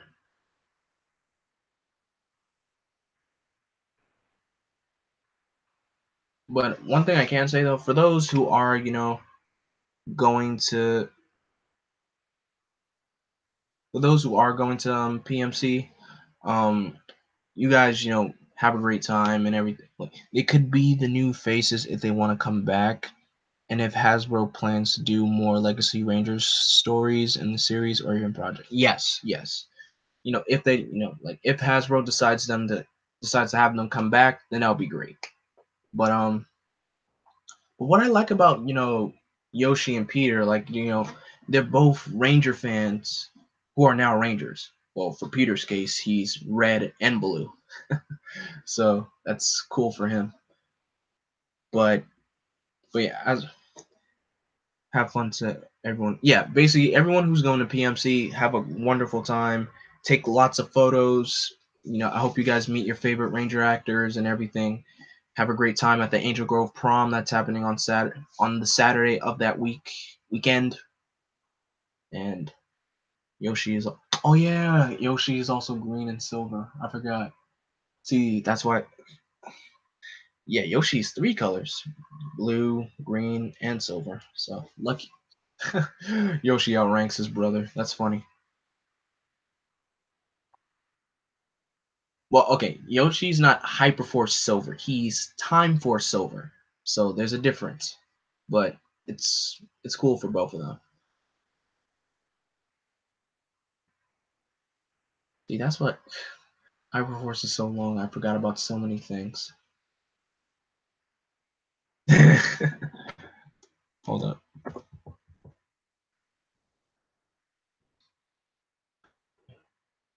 Yoshi Lucky. That's funny.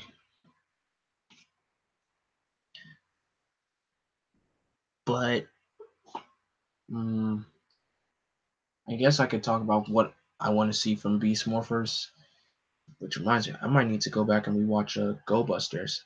Wait, at least it's not Yoshi. At least it's not Yosha Lucky. That's funny. Um. Also, I hope Brennan and Joe get that panel for teaching people auditioning tips. They should. They should do that panel. That's all you see in Karn. That's all you see in Karn streams.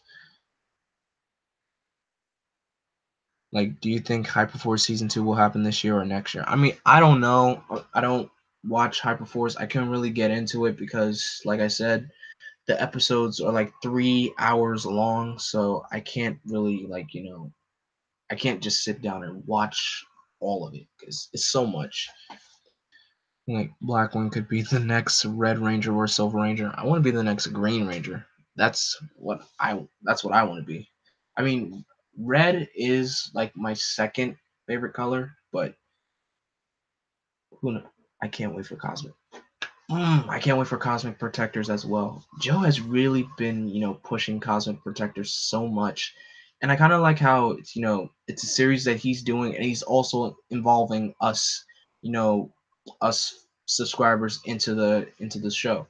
So that's really really awesome. And so surprisingly I'm playing a villain. So that's very interesting. I want to at least be a side character or at least a side. But I never really thought I would be a villain in the in Cosmic Protectors. But hey, I like it. I find it cool. So Joe did say he's debuting it at PMC. So those of you guys who are going to PMC, I'm pretty sure Joe will make an announcement of this on that hashtag show, but who knows? I still can't believe he's making me a Power Ranger. I still can't wrap that around my. Hey, Joe is really like contributing. He's really contributing to the fan base, which is awesome. Who do you think wrote the theme song for Cosmic Protectors? Who knows? Who really knows? But it's cool. I find it cool. It's really cool that he's really like giving all of us like a shot to do something like this. That that's see that's why that's why I love the Ranger community. That's really really cool. Uh,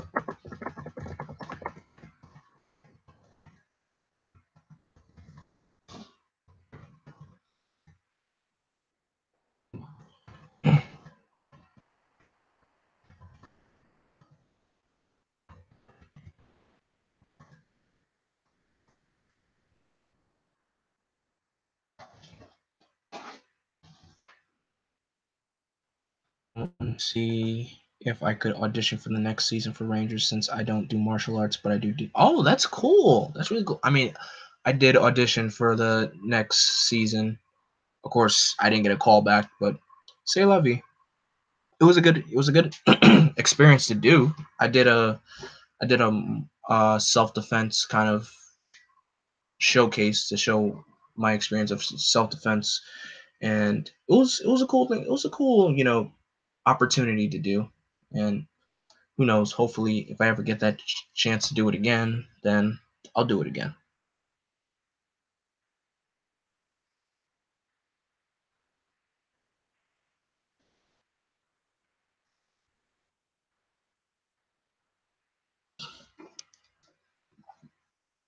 But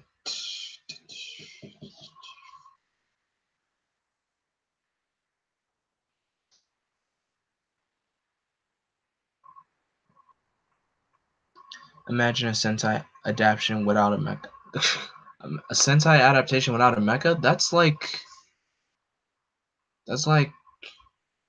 you should audition for the season after Beast One. I mean, whatever that season may be for who knows, whatever it may be, I'll be happy to do it because all right, here's the thing. If it's a season that has a Green Ranger in it, I'll audition for the Green Ranger part. If it doesn't have a Green Ranger, then I'll audition for like the Red Ranger because I think it would be cool.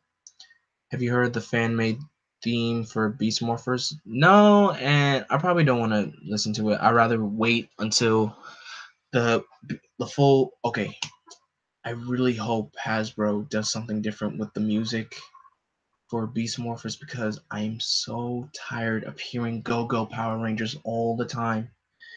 I'm so tired of hearing it. That's Go Ranger and no, actually, Layla, Go Ranger through Denji Man did have mechs. They did have mechs. They don't have any mechs. They do. Like, let me let me show you. What's that Ranger wiki?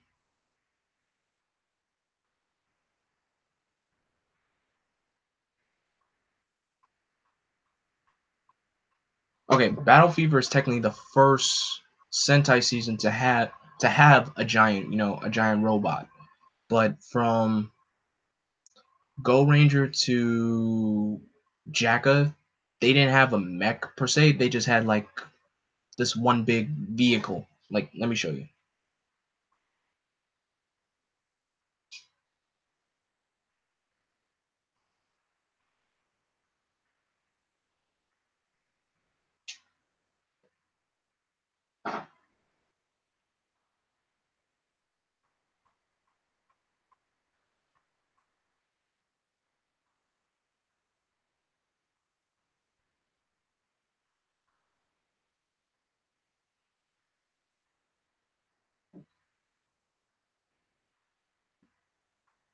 Oh my gosh, don't you have a bigger image of this? Let me see.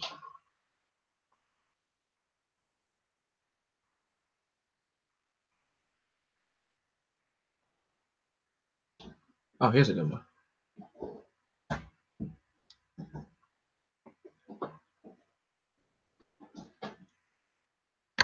Yeah, so this was, it's not really a mech, but it was a flying fortress in Go Ranger. So it was like their first.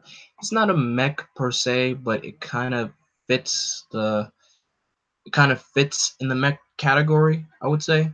But yeah,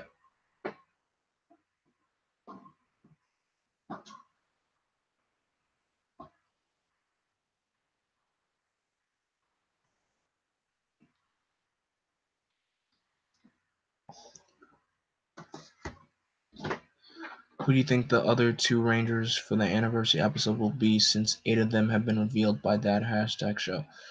Uh, I'd rather not try to guess who they are because I don't. I really don't. I would like to be I like to be surprised, so I don't want to like figure out who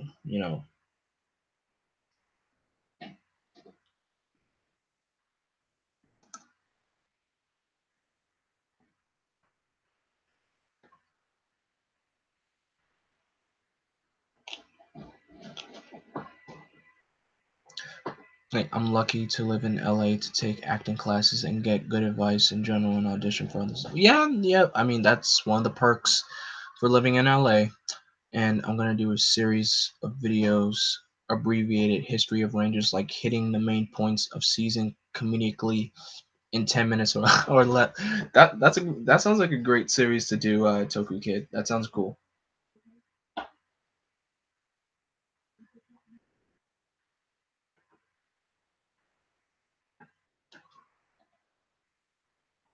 But I mean, I feel like I don't like to think ahead, but who knows what the next Ranger season for who knows what the next Ranger season for after Beast Morphers would be.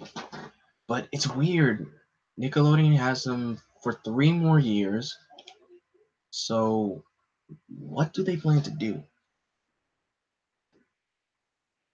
Because usually Nickelodeon's policy is if one person from the Ninja Storm cast is not in the episode, I'm dropping Ninja Steel faster than.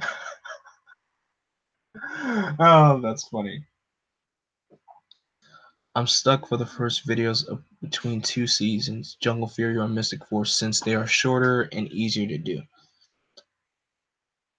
Alex Hartman really changed since Samurai. Yeah, he really has. I guess, uh wait a minute. Did Joe ever interview? I believe he did.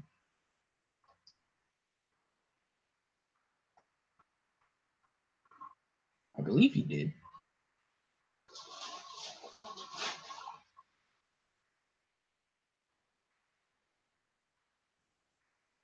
No one from Ninja Storm is in Ninja Steel. Oh, oh well. Say la vie. I only know like 4 of the actors that are showing up in the anniversary episode.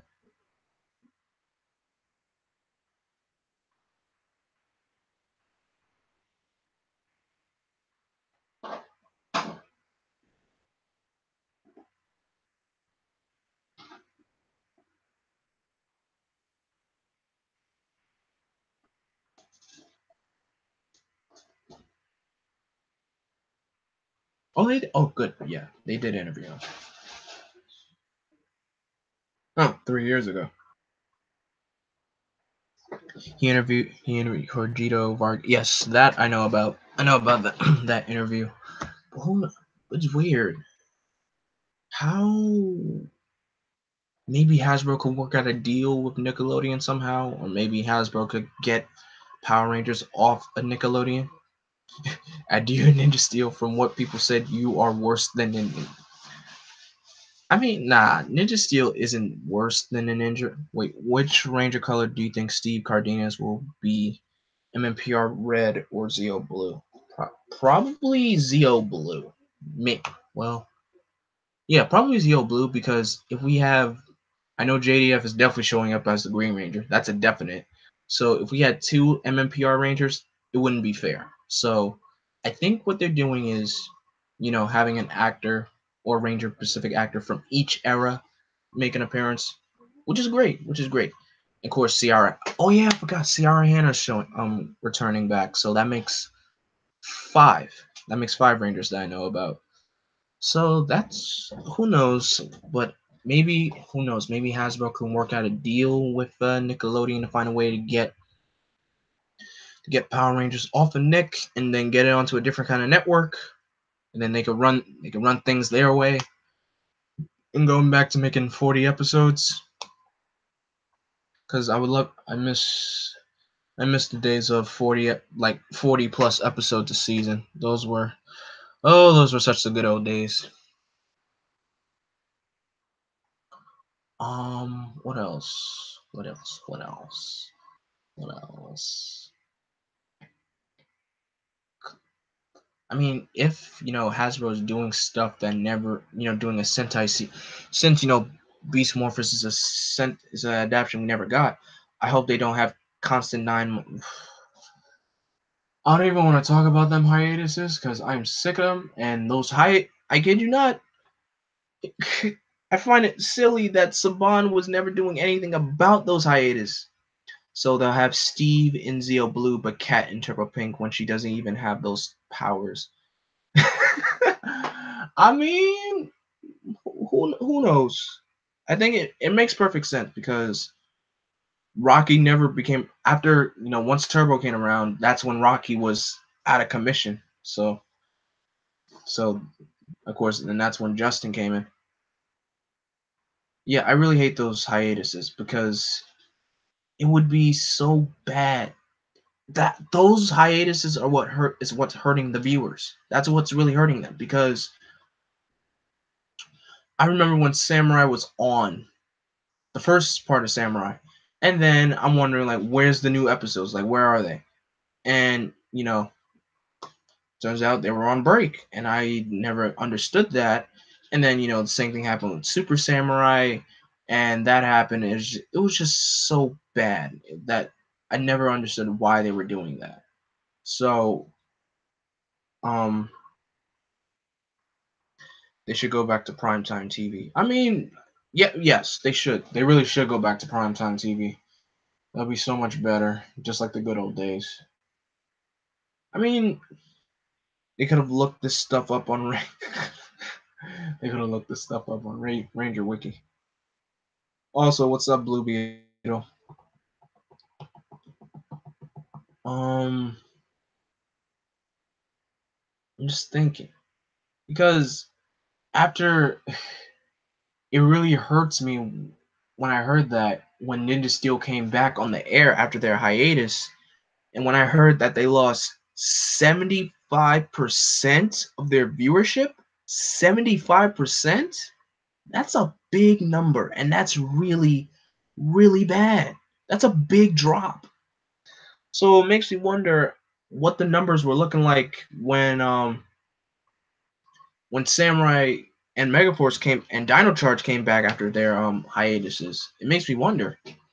But this 75% is just, oh my gosh, that's really, really bad. That's really bad. Yes, Kaichin, 75% of viewer loss. That was the number when Ninja Steel came back.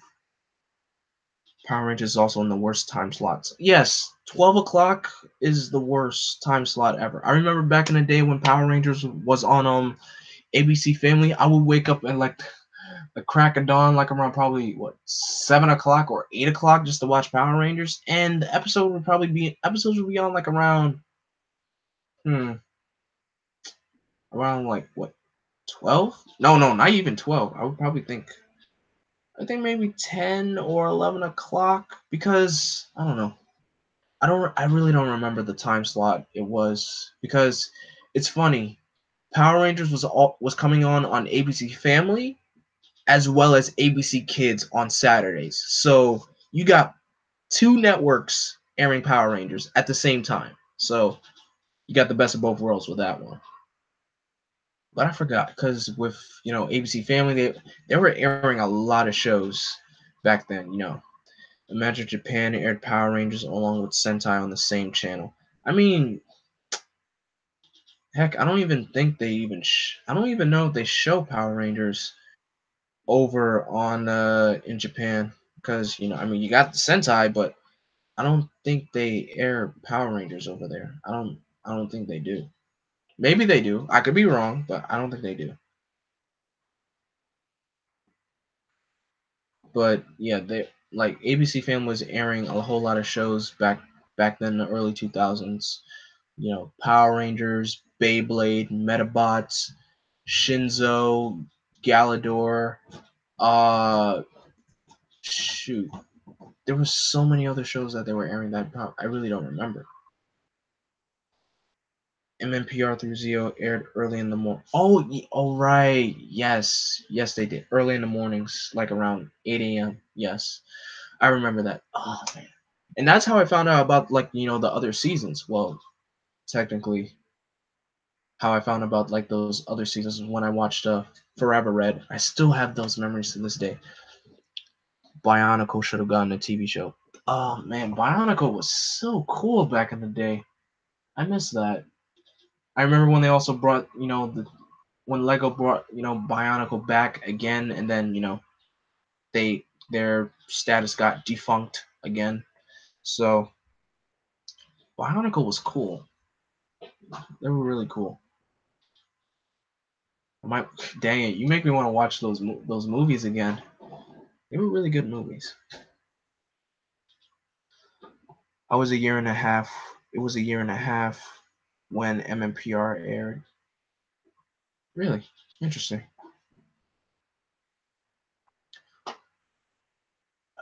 I just find it. I just noticed something. Wild Force was also airing on Fox Kids, and Wild Force was also airing on ABC Family and wow, 3 networks. That's wow. Well, of course, that was back when Fox Kids was on its last legs, and then it got canceled. But gosh, that's now I'm just thinking about that now.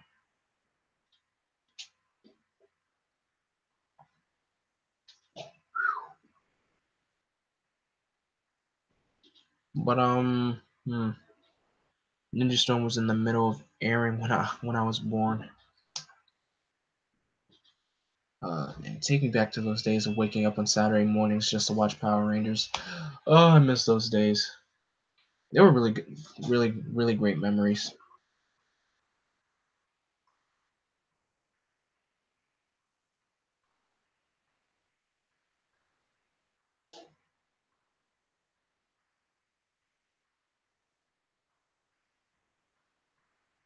Time Force was almost over when I was born. I mean, when I was born, that's when In Space first started. So I didn't. I mean, I've watched In Space, not all of it from beginning to end, but I've seen like a chunk of a Power Rangers in Space. So it was cool. But it's hard to think back to when the first time I watched Power Rangers like on TV because it was such a blur to me because it was either around the time when Time Force was finished, was starting to end, and when Wild Force started, or because like I really have good memories of like watching Wild Force on Saturday mornings, but to when it was first to when like my first time watching it, it was weird. I can't really think back to that. It's hard. It's really hard.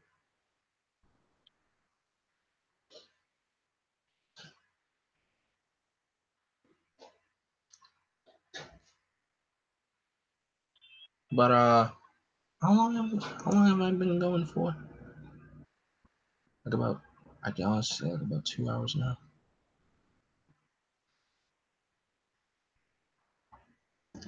But it's because the first episode of Power Rangers that I remember that I remember I could be really wrong with this, but this is how my memory is. But the first ever episode of Power Rangers that I watched was it was the Wannabe Ranger from MMPR season 2. Have you watched? Yes, I watched Oh my gosh, Bokenger is so good. Like it is way better than Operation Overdrive. I kid you not, it really is. Um, the Sentai team up in that in Bokenger, it was pretty cool too. It has a very well. has a very interesting all-star Ranger team because you got Aqua Red, Hurricane Blue, Magi Yellow, Aubrey Black, Magi Shine, and Deca Break. That's funny. You got two Six Rangers on the same team. Well, actually, you got two Six Rangers on the same team, but three Six Rangers in the same movie. I'm watching it right now. Yeah, Akashi, Boken Red. He's the best. Layla, I could say one thing. When you get to the saga with Boken Silver, it gets really cool. It really does. But yeah, I think my favorite Bokenders in that show are straight up Boken Red and Boken Silver. Definitely, those two are awesome. My least favorite, Boken Yellow. Natsumi is I don't like Natsumi. Natsumi is not she's not that. I didn't find her character. I mean, her story was interesting, but like her character, like herself, I didn't like her character. And plus, she always kept referring to herself in third person. So that's I didn't like that. Sakura, Boken, what's her name? Boken Pink. She's great. She's really great. Her, I may be spoiling this for you, Layla, but her, she kind of has a crush on a Boken Red, and it's crazy. I kind of spotted their relationship easily when I was watching Bokenger. Easily kind of pointed that out. But yeah, Bokenger is great. Geki Ranger is so good. Geki Ranger was so good because I remember if I told you guys this, I was kind of at the point where I wanted to skip Geki Ranger because of the Red Ranger, Geki Red, but I got used to it. It took time to get used to his character, but his character definitely got way better later on. Like probably like right in the middle, going on to the final arc of the show, Geki Red got way better. And I love what they did with the introduction of the super Geki armor that they get. Well, like the super Geki upgrade that they get. It's oh my gosh, the fight for that episode so straight the fights alone. I could tell she has a thing for Akashi in the in the first episode. Really, you did? Because I never really noticed that. I couldn't have noticed that in the first episode. But yeah, Bokender is just so Bokender is awesome. Really awesome.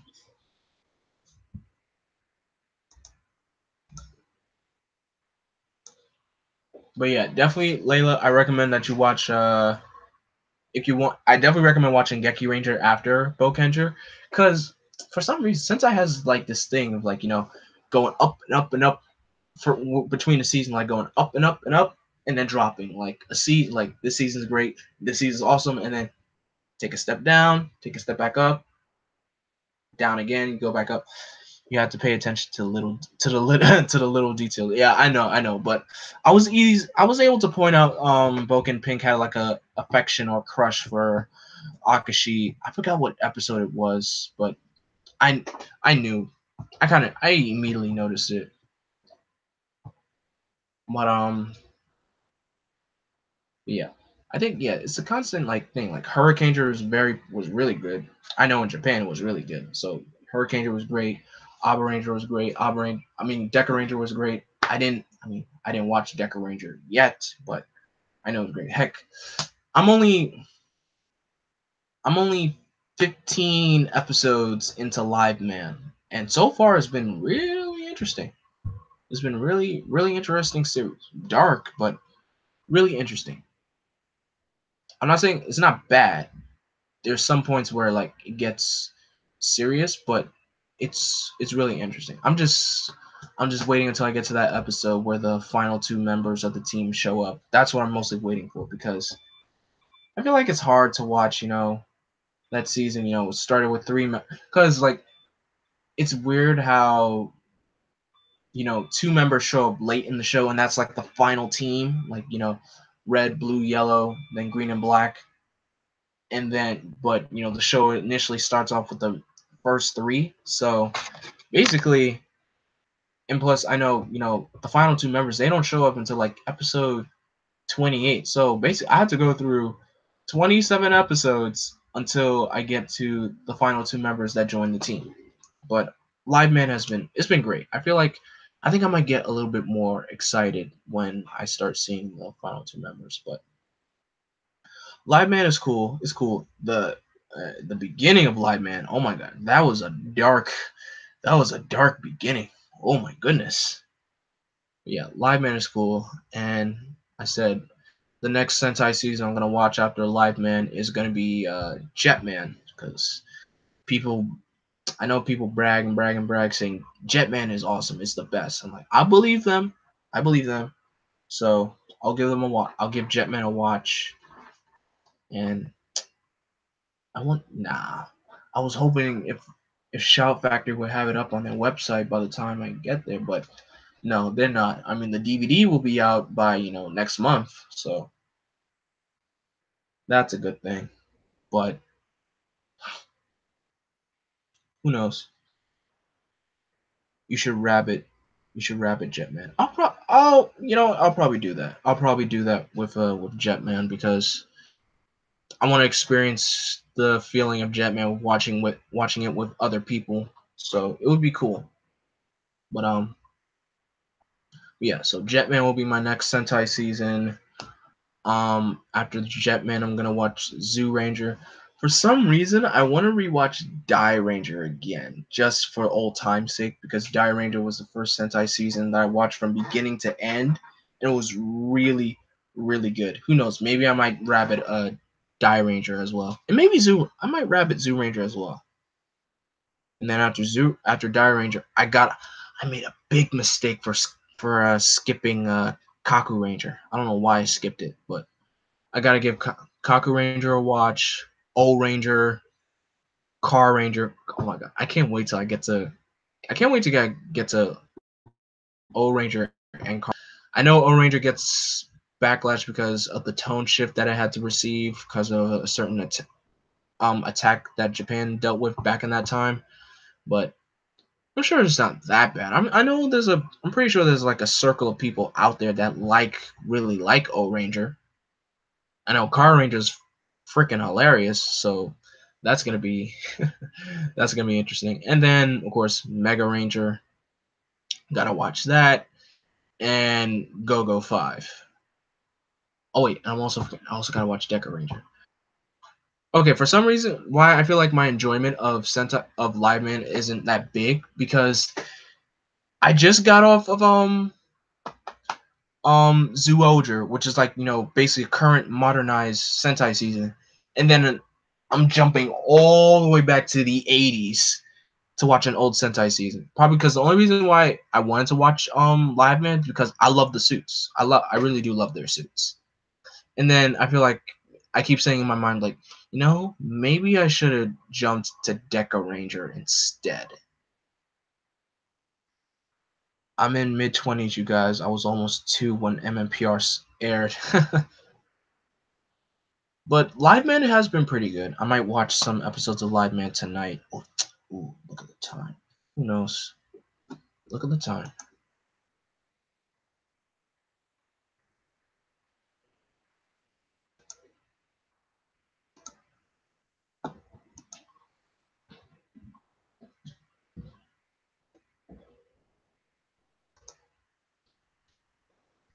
But yeah.